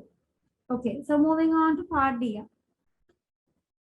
The time taken for P to move directly from B to C. Okay, the time taken for the particle to move directly from B to C. So how do we calculate that? So I need the time taken to move. So starting from B to directly go to C. So how do we find it? So I can actually show you two methods of doing this. For part B, there are two ways of doing. There's a direct method as well as there's a two-step method as well as there's a one-step method. So first I'll do the two-step method. That is, simple harmonic motion from the from the corner, from the amplitude to come to the center. We know it's 1/4 of the periodic time, isn't it? It's 1/4 of the periodic time. So periodic time T equal 2 pi over omega. So this is the periodic time, the time taken for one complete oscillation. So B to O is 1/4 of our oscillation because simple harmonic motion we divide into 4 sections, isn't it? So from amplitude to the center, again from center to the other side amplitude, again from that amplitude to this center, again to center to amplitude. So we have, that's the full cycle. So B to O is a quarter of that cycle. So we could take B to O, time taken from B to O. So that will be 1/4 of 2 pi over omega, the time taken for one complete oscillation. And then I need to take the time taken from O to C. So the time to measure the time, to get the time that you take to displace away from the center, you can find it by x equals a sine omega t. So x equal a sine omega t. There x is the distance moved from the equilibrium position. And in this case, the time, when you use this particular formula, it gives you the time taken to move that particular distance from the equilibrium position, right? So there is x equal a sine omega. So just use that and get the time. So x value is 1/3a. Amplitude was how much amplitude we found here? 2a/3, right? Amplitude is 2a/3 into sine omega t. So when I simplify here, a will cancel off. So I end up getting here 3 will cancel off. I get half. Half equals to sine omega t. So sine inverse of half, that's going to be pi over sine inverse of half. So shift mode. So radian sine inverse of half, pi over 6 is equal to omega t, which gives me the time pi over 6 omega. Right, so then the total time taken to move from B to C, time taken from B to C. So that gives me the time taken from B to O, which is 1/4 of, so this gives me actually pi over 2 omega, isn't it? So pi over 2 omega plus pi over 6 omega. So I think best thing we could do is take the common thing out. Pi is common, and I could take the omega also out. So I get half plus 1/6. Omega value should be substituted. Half plus 1/6. Okay, we need to find that. And omega value was 3g. So omega square is 3g over 4a, which gives me omega is root 3g over 4a, isn't it? So pi over root 3g divided by 4a. Okay. Half plus 1/6. So that's going to give me 2 times 3. So 3 plus 1/6. So pi times this is, so let's simplify here.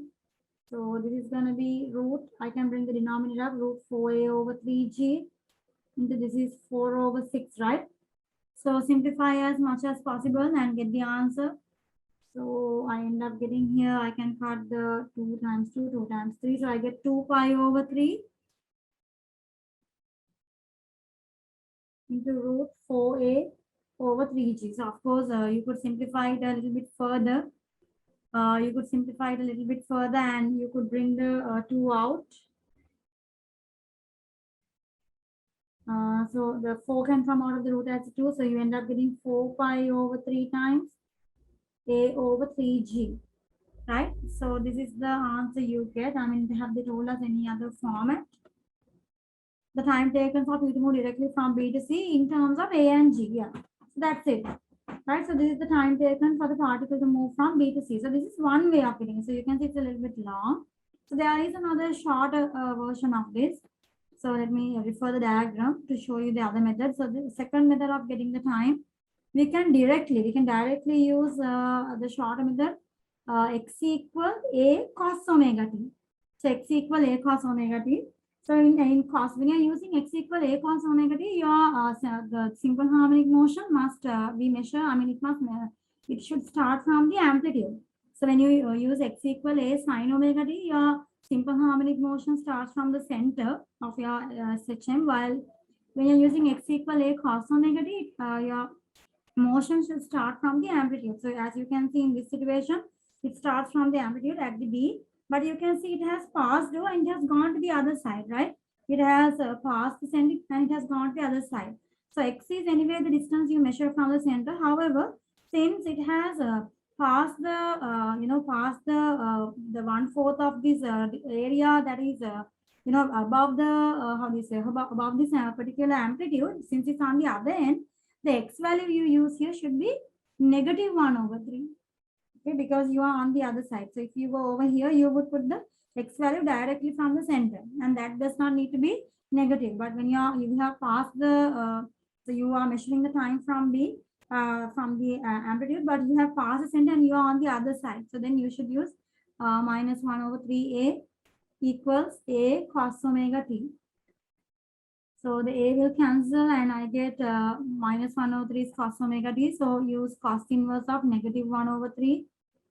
So cos inverse -1/3, that gives me, sorry, cos inverse of -1/3, that gives me, I'm sorry. So cos inverse of 1/3, right? I'm sorry. So the a value, right? I have input the a value. So x is 1/3. Amplitude, I'm sorry, amplitude, I had to put the correct value here, isn't it? Amplitude is 2a/3. Yes. Amplitude was 2a/3 because a stands here for the amplitude, isn't it? So into cos omega t. So here x is -1/3a. So I can cut off the a and the 3 also cancels and I get -12 equal cos omega t. So cos inverse, when I take the value, cos inverse of half, -12, that gives me 2 pi/3. So this is 2 pi/3. So I'll write over here. So 2 pi/3 equals omega t. So this is a way to get the answer directly. So 2 pi/3 equals omega square. So we know omega is, sorry, I can't remember the value. Omega is 3g/4a. So root 3g/4a into t. So then 2 pi/3 into root 4a/3g equals to t. So I think once again you get the same answer. The 4 comes out and you can get 4 pi/3 root a/g. a/3g equals to the time. So as you can see, we get the same answer in both the methods, right? 4 pi/3 a/3g, right? So it's the same answer in either one of the two methods. Okay, so you can use any method that is easier. Okay.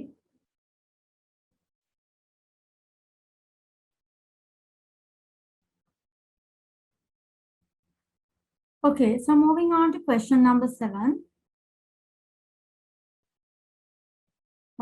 Let's make it bigger. A particle of mass m is attached to one end of a light inextensible string of length 8a.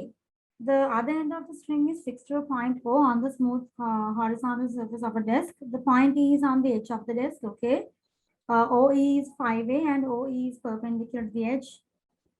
The particle is held at the point A vertically above O with a string taut.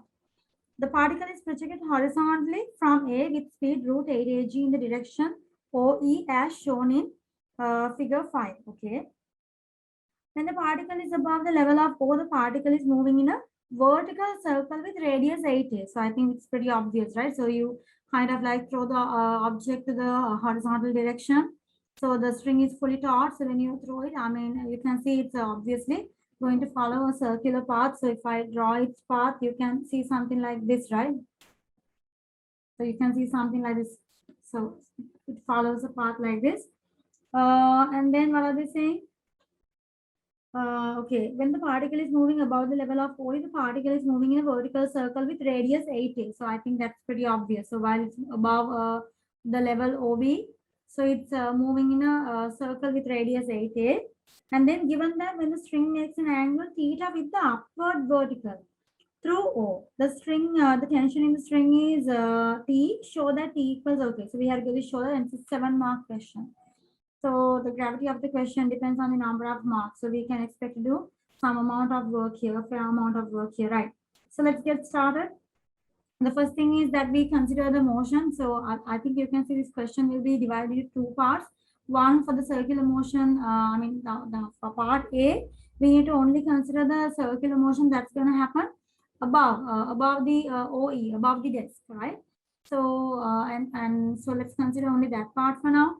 So let me take the object in a subsequent position like over here. So I'll consider the object over here on its path.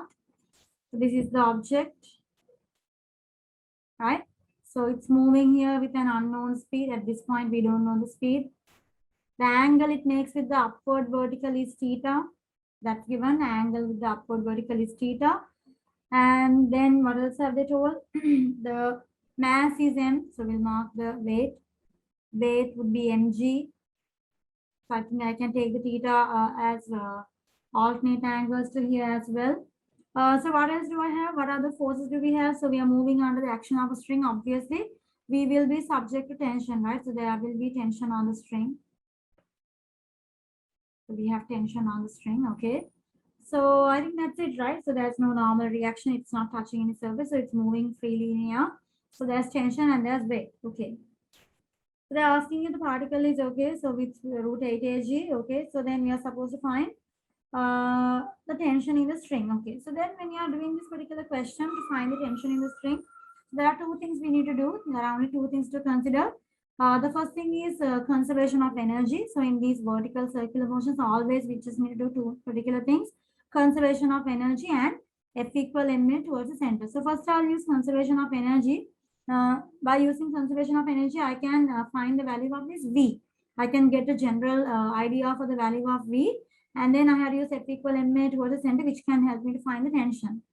Okay, so the tension actually will be depending on V, so I need to find V first. So I'll find V first using conservation of energy. Let's say this point, so they have not given any, okay. So let's consider the general point, conservation of energy. We are going to use the law of conservation of energy. So by the way, when you're using energy, you need to really mention your GP 0 level. So I think I'm going to choose O as my GP 0 level. I think it's easier, right? So if your object is above the GP 0 level, you have a positive MGH. If it's below the GP 0 level, then you have a negative MGH. So just keep that in mind. I think that will be coming into play in the next part of the sum. Okay, so part A. Conservation of energy. So initial energy equals final energy. Initial energy is the energy I have at A. At A, you can see I have a kinetic energy, initial. So you don't have to write the steps. You can do it immediately. Plus, you have potential energy, the initial potential energy. So I think that's equal to, you have again at this particular point, you can see you have a speed. So you have KE, and it's above the GP 0 level, which means you will have MGH, right? So GP. So let me write immediately. Kinetic energy is half mv square. Half mv square is root 8 ag square. So directly root 8 ag plus mgh. Mgh height is directly 8a. Okay, so this is the initial energy equals final energy, half mv square. So v is unknown, plus mgh, the height. So I want the perpendicular, I want the vertical height. So I want this vertical height. If I draw this line here. So I want this vertical height, right? So the one way I could get is just need to resolve the length here. So I know this particular line. So let's say this is x, the position x. So OX, we know OX is the radius of the circle. So the distance OX is 8a. So I could resolve 8a cos theta, isn't it? H equals to 8a cos theta. I think you would agree H equals to 8a cos theta. So let's put the value here. So H is 8a cos theta. Okay, so now it's a matter of simplifying this equation and making with the subject. I can remove m. So let me remove m, and then let's simplify here. Half into 8 ag, that's going to give me 4 ag plus 8 ag equal half into v square plus 8 ag cos theta. So I'm supposed to make v square the subject. 8 ag plus 4 ag is 12 ag minus 8 ag cos theta equals to half v square, multiplying the whole equation by 2. I get 24 ag. Get 24 ag minus 16 ag cos theta is the v square value. So this is this particular equation gives you a general idea about the velocity at any given point on the circular motion. I mean, while it's performing the circular motion with radius 8a. So actually all you need to do is to put the theta value and you can get the velocity at any given point, right? So let's now use the second equation, that is F equals ma towards the center. So let's use F equal ma towards center. So what do we get? What are the forces we have towards the center at this particular point x? So tension is directly acting towards the center. So that is to be seen very clearly. Tension plus, you can see the weight component. So mg is acting vertically downwards. So mg cos theta is giving you a component towards the center. So mg cos theta. Mg sin theta will be acting perpendicular to the center. So we know that is not needed. So mg is cos theta. Right, so T plus mg cos theta equals, so that's it, right? Those are the only two forces we have towards the center, equals mass into acceleration. So acceleration is a centripetal acceleration. So we can either use r omega square or v square over r. So in this situation, we are not working with omega. So we, as you can see, we have already found our v square value. So we'll work with v square over r, where v is the velocity.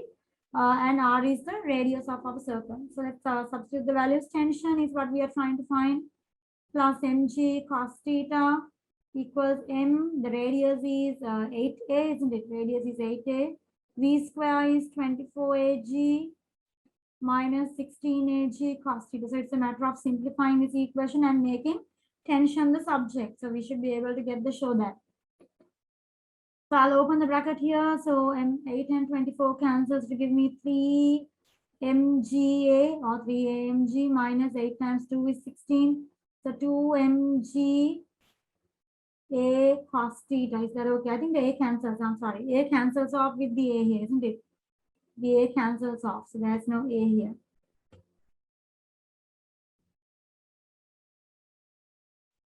Okay, so a cancels off. So 2 mg cos theta. So this gives me t plus mg cos theta, yes, isn't it? T plus mg cos theta. So I open the bracket here and I got 3 mg, and when I open the expand with n more weight, I got here 2 mg cos theta. Okay, so let's take the mg cos theta to the other side. So I end up getting tension equals 3 mg minus so this minus mg with minus 2 minus 3 mg cos theta. So to get the show that, as you can see, we can see 3 mg is common, taking it out, 1 minus cos theta, hence our show that. Okay, so this is the answer for part A, 7 marks. So let's move on to part B. At the instant when the string is horizontal, the particle passes through the point B. Okay, so when the string is horizontal, so this is a very important phase here. Why? Because at the point B, you can see now you are hitting the edge of the disk.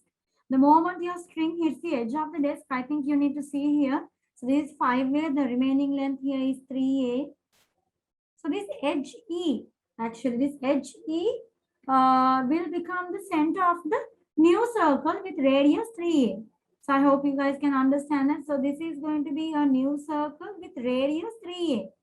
So you're going to move in a circle with radius 3A. So things are going to be quite different because your string hits the edge of the disk here.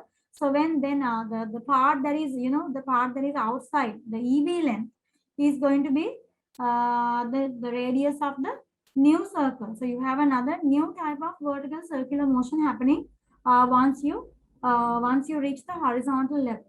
Okay, so then what do we do here? They want us to find the instantaneous change in the tension in the string as the particle passes through B. So instantaneous change in the sense we are moving through two circles here. I mean at the point B just before. Just before reaching point B, you were moving with a circle of radius 8a. And just after reaching, just after reaching point B, you are now suddenly moving in a circle of radius 3a. So there is a difference in the radius. So immediately that difference in the radius will be taken in for the, what do we say? It will be counted for the tension. Okay, so we just need to find the difference in the two tensions. So getting the tension under the radius 8a is not much of a difficult task because we have already found the general equation for our tension. So while the string, so this is just a transition that happens, okay? So radius 8a circle, radius 3a circle. So what happens when you are changing the radius? Okay, so part B. So while you are going with the radius 8a, so at the moment, the 8a becomes 3a. So I'm just considering the very last point where you have the radius 8a. So we can definitely use this equation for the circle moving with radius 8a, okay? So because this was found under that condition. So for radius 8a tension, let me say tension 1 at that particular point equals to 3 mg into 1 minus, so what is the angle? So when your particle is horizontal, so when your particle finally becomes horizontal at this point B, okay, so let me mark point B somewhere else. This is the point B, I'll just mark it over here. So when your particle, when it comes over here, you can see the theta angle.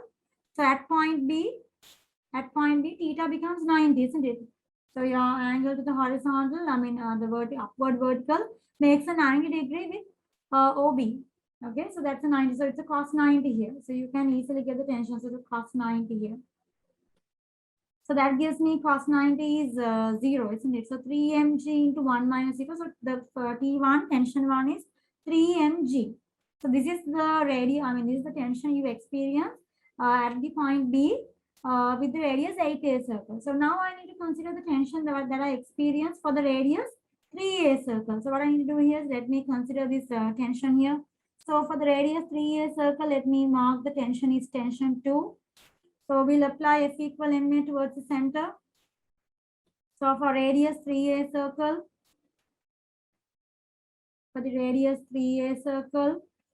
so if I mark F equal MA towards the center, so what are the forces acting towards the center? As you can see, the weight is perpendicular. Now in this situation, you are vertical, you're horizontal. Your forces F equal MA towards the center is directly horizontally away from B. So mg is vertical, so mg will not make an effect. So tension 2, T2 is what makes the effect here. So F equals, only tension 2 is the F equal ma. So mass into acceleration. Once again, acceleration is v square over r. Okay. So there are two things to do here. You need to get the velocity at this particular moment and the radius. Radius is of course 3a. There's no issue here, but I do need to find the velocity at this particular moment. The velocity. Okay, so let's get the velocity at that particular moment. So velocity we can find from the previous radius 8a circle. So because that velocity will be continuing into this circle, right? So you are moving on to this circle with the same velocity. Okay, so let's find the velocity at that particular point at radius 8a circle. So let's get the velocity. Let me make it a little bit smaller. So velocity equals v square equals 24 ag minus 16 ag. As you can understand, it's going to be cos 90, right? So we use the v square equation for the earlier radius 8a circle. I just want to find the velocity exactly when the particle reaches this particular point. So here I get cos 90 is 0. V square equals to 24 ag.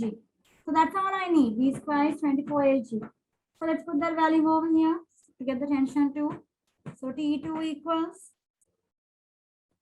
m into v square is 24 ag and your radius is 3a. So when I cut off here, I get a to a cancels. So 3 and 8. So I get 8 mg. So my tension here is 8 mg. So they want us to find the difference in the tension. Is that correct? Am I correct? Find the instantaneous change in the tension. So instantaneous change in tension, or you could say delta T, change in tension, or the delta T equals to 8 mg minus 3 mg, which is equal to 5 mg. So this is the answer for part. This is the answer for part B. Okay.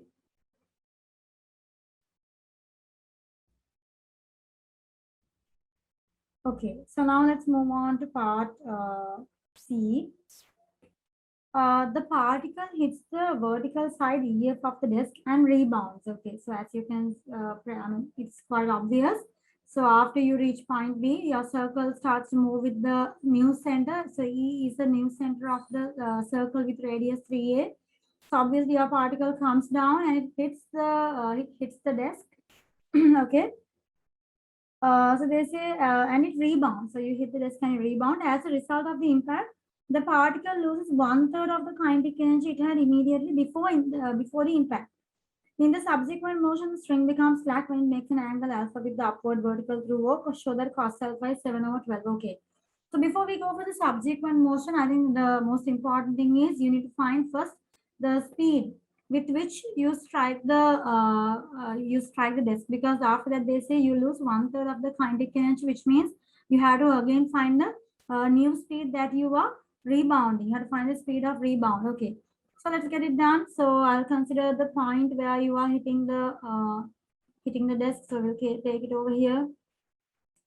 So at this point, so we say we are hitting with, let's say we hit with speed v1. Okay, so we hit with speed v1. So we need to find that speed. So obviously what we need to do here is we need to use the equation. I mean, we need to use conservation of energy. So we need to use conservation of energy. So just select any 2 points that you prefer. So you can, I mean, anyway, we need to take this point. I'll say this is point Y. So this is point Y where you hit the desk.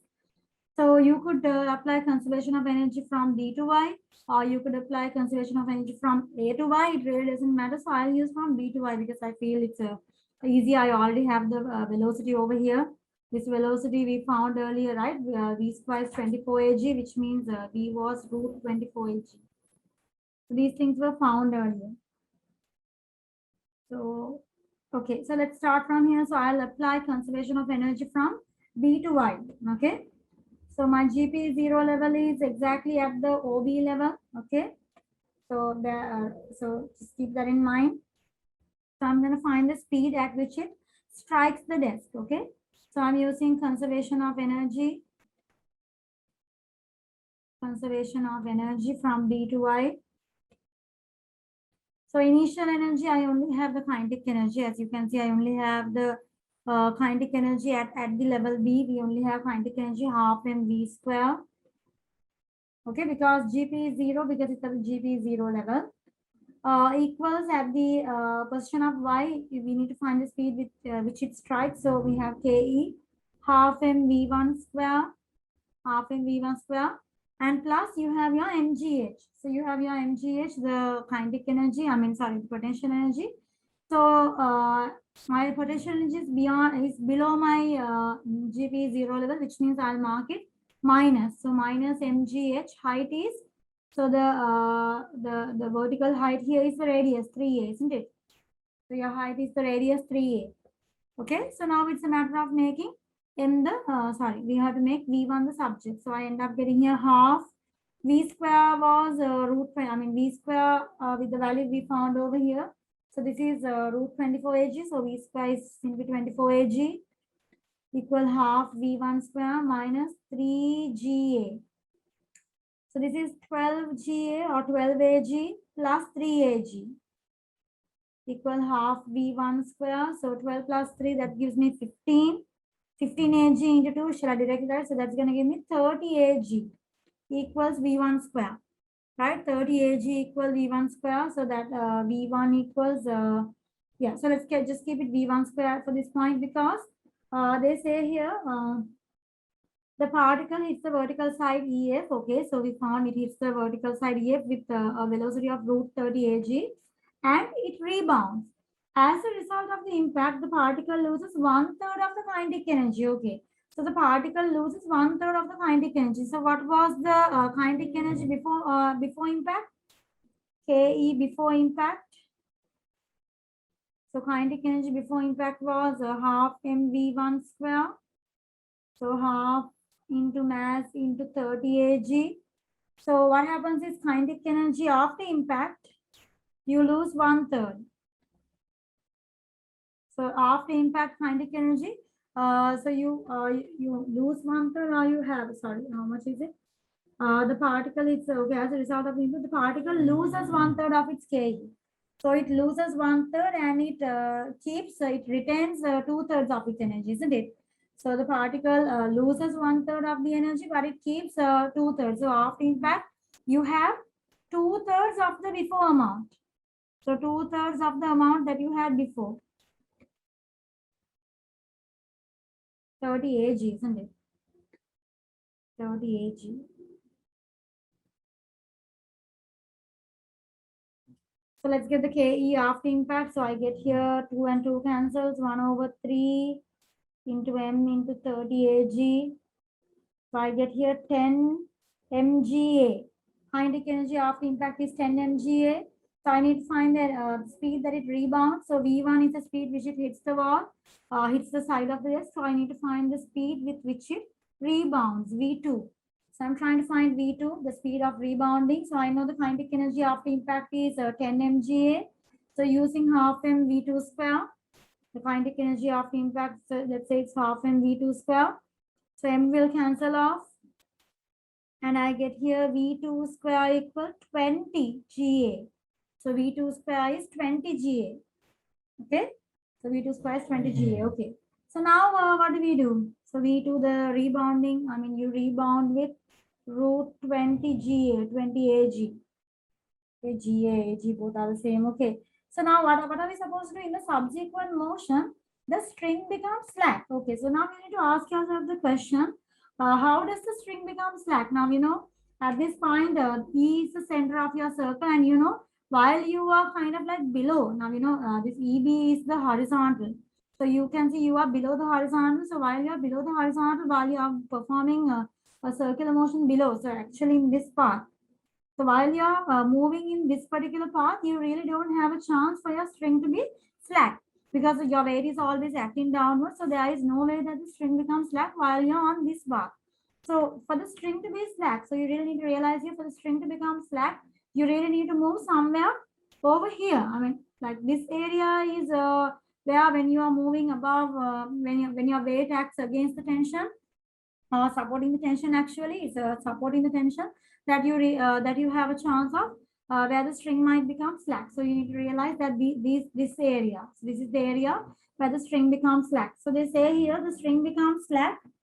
The string becomes slack when it makes an angle alpha with the upward vertical through O. Okay, so let me kind of update my diagram. So I'm going to erase a few of these things. So I don't need these values anymore. So these values are not working out anymore because we are now working with a new velocity. So let me mark a new position. Okay, so it's going to be a little bit messy on top of this diagram.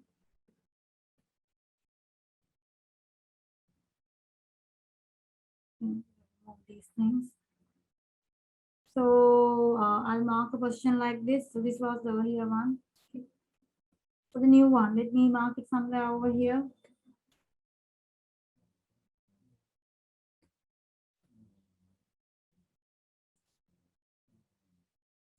For alpha, the particle makes an angle alpha when to the upward vertical, isn't it? The particle makes an angle alpha to the upward vertical through O. So show that cos alpha. So this is the place where it becomes slack. So that's the place where it becomes slack, right? So let's get it done. The first thing you need to do here is obviously you have to find the velocity. So obviously you need to find the velocity when the string becomes slack. So let me say this is V3. So we need to find the velocity when the string becomes slack. And the other most important thing is when the string becomes slack, your tension actually becomes zero, isn't it? The tension here, when the string becomes slack, the tension becomes zero. Okay. And once again, note that we are moving in the radius 8a circle. So the string becomes slack in the region of the radius 8a circle, isn't it? So what you could do here is you could go to the radius 8a circle. We have the tension. So I think, okay. Okay, so then what we'll do here is first we'll get the velocity. Yes, first we'll get the velocity. Okay, so let's get the velocity. Okay.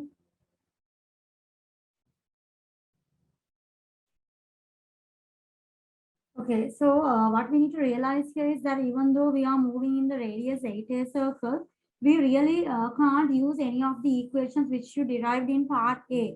So this might be a problem why we can't use the equations derived in part A. So why can't we use this? The reason being because we kind of, because we hit because the particle hit the wall here, the desk here actually, it's a desk. The particle hits the vertical desk here and the particle loses a part of its energy. So basically what happens here is in these equations, we are working with this initial velocity where we use conservation of energy. So what happens here is when this particle rebounds back, you really don't have any of those those energies. They are not, you can't work with those values anymore because it's going to be different now. So because of that, you can't use any of the help or any of the values you have found in part A. So when you're doing part C, so you'll have to do everything again from the beginning. So that's why you have 7 marks. So obviously, there are 2 things to do here. You just need to apply conservation of energy for the new system because it's a new system now. The energy is the part of the energy in the old system is gone. So you are working with only now 2/3 of the energy remaining from the old system. So we are going to work with this system. So you'll be applying conservation of energy to this system separately, and also you'll again have to apply F equal ma towards the center, and when the string becomes slack, the tension becomes 0. So that's what you got to do here. Okay, so let me do it over here.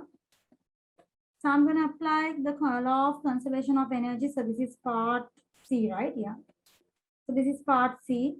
So we'll have to apply it again, even though we have general equations, it really cannot help us.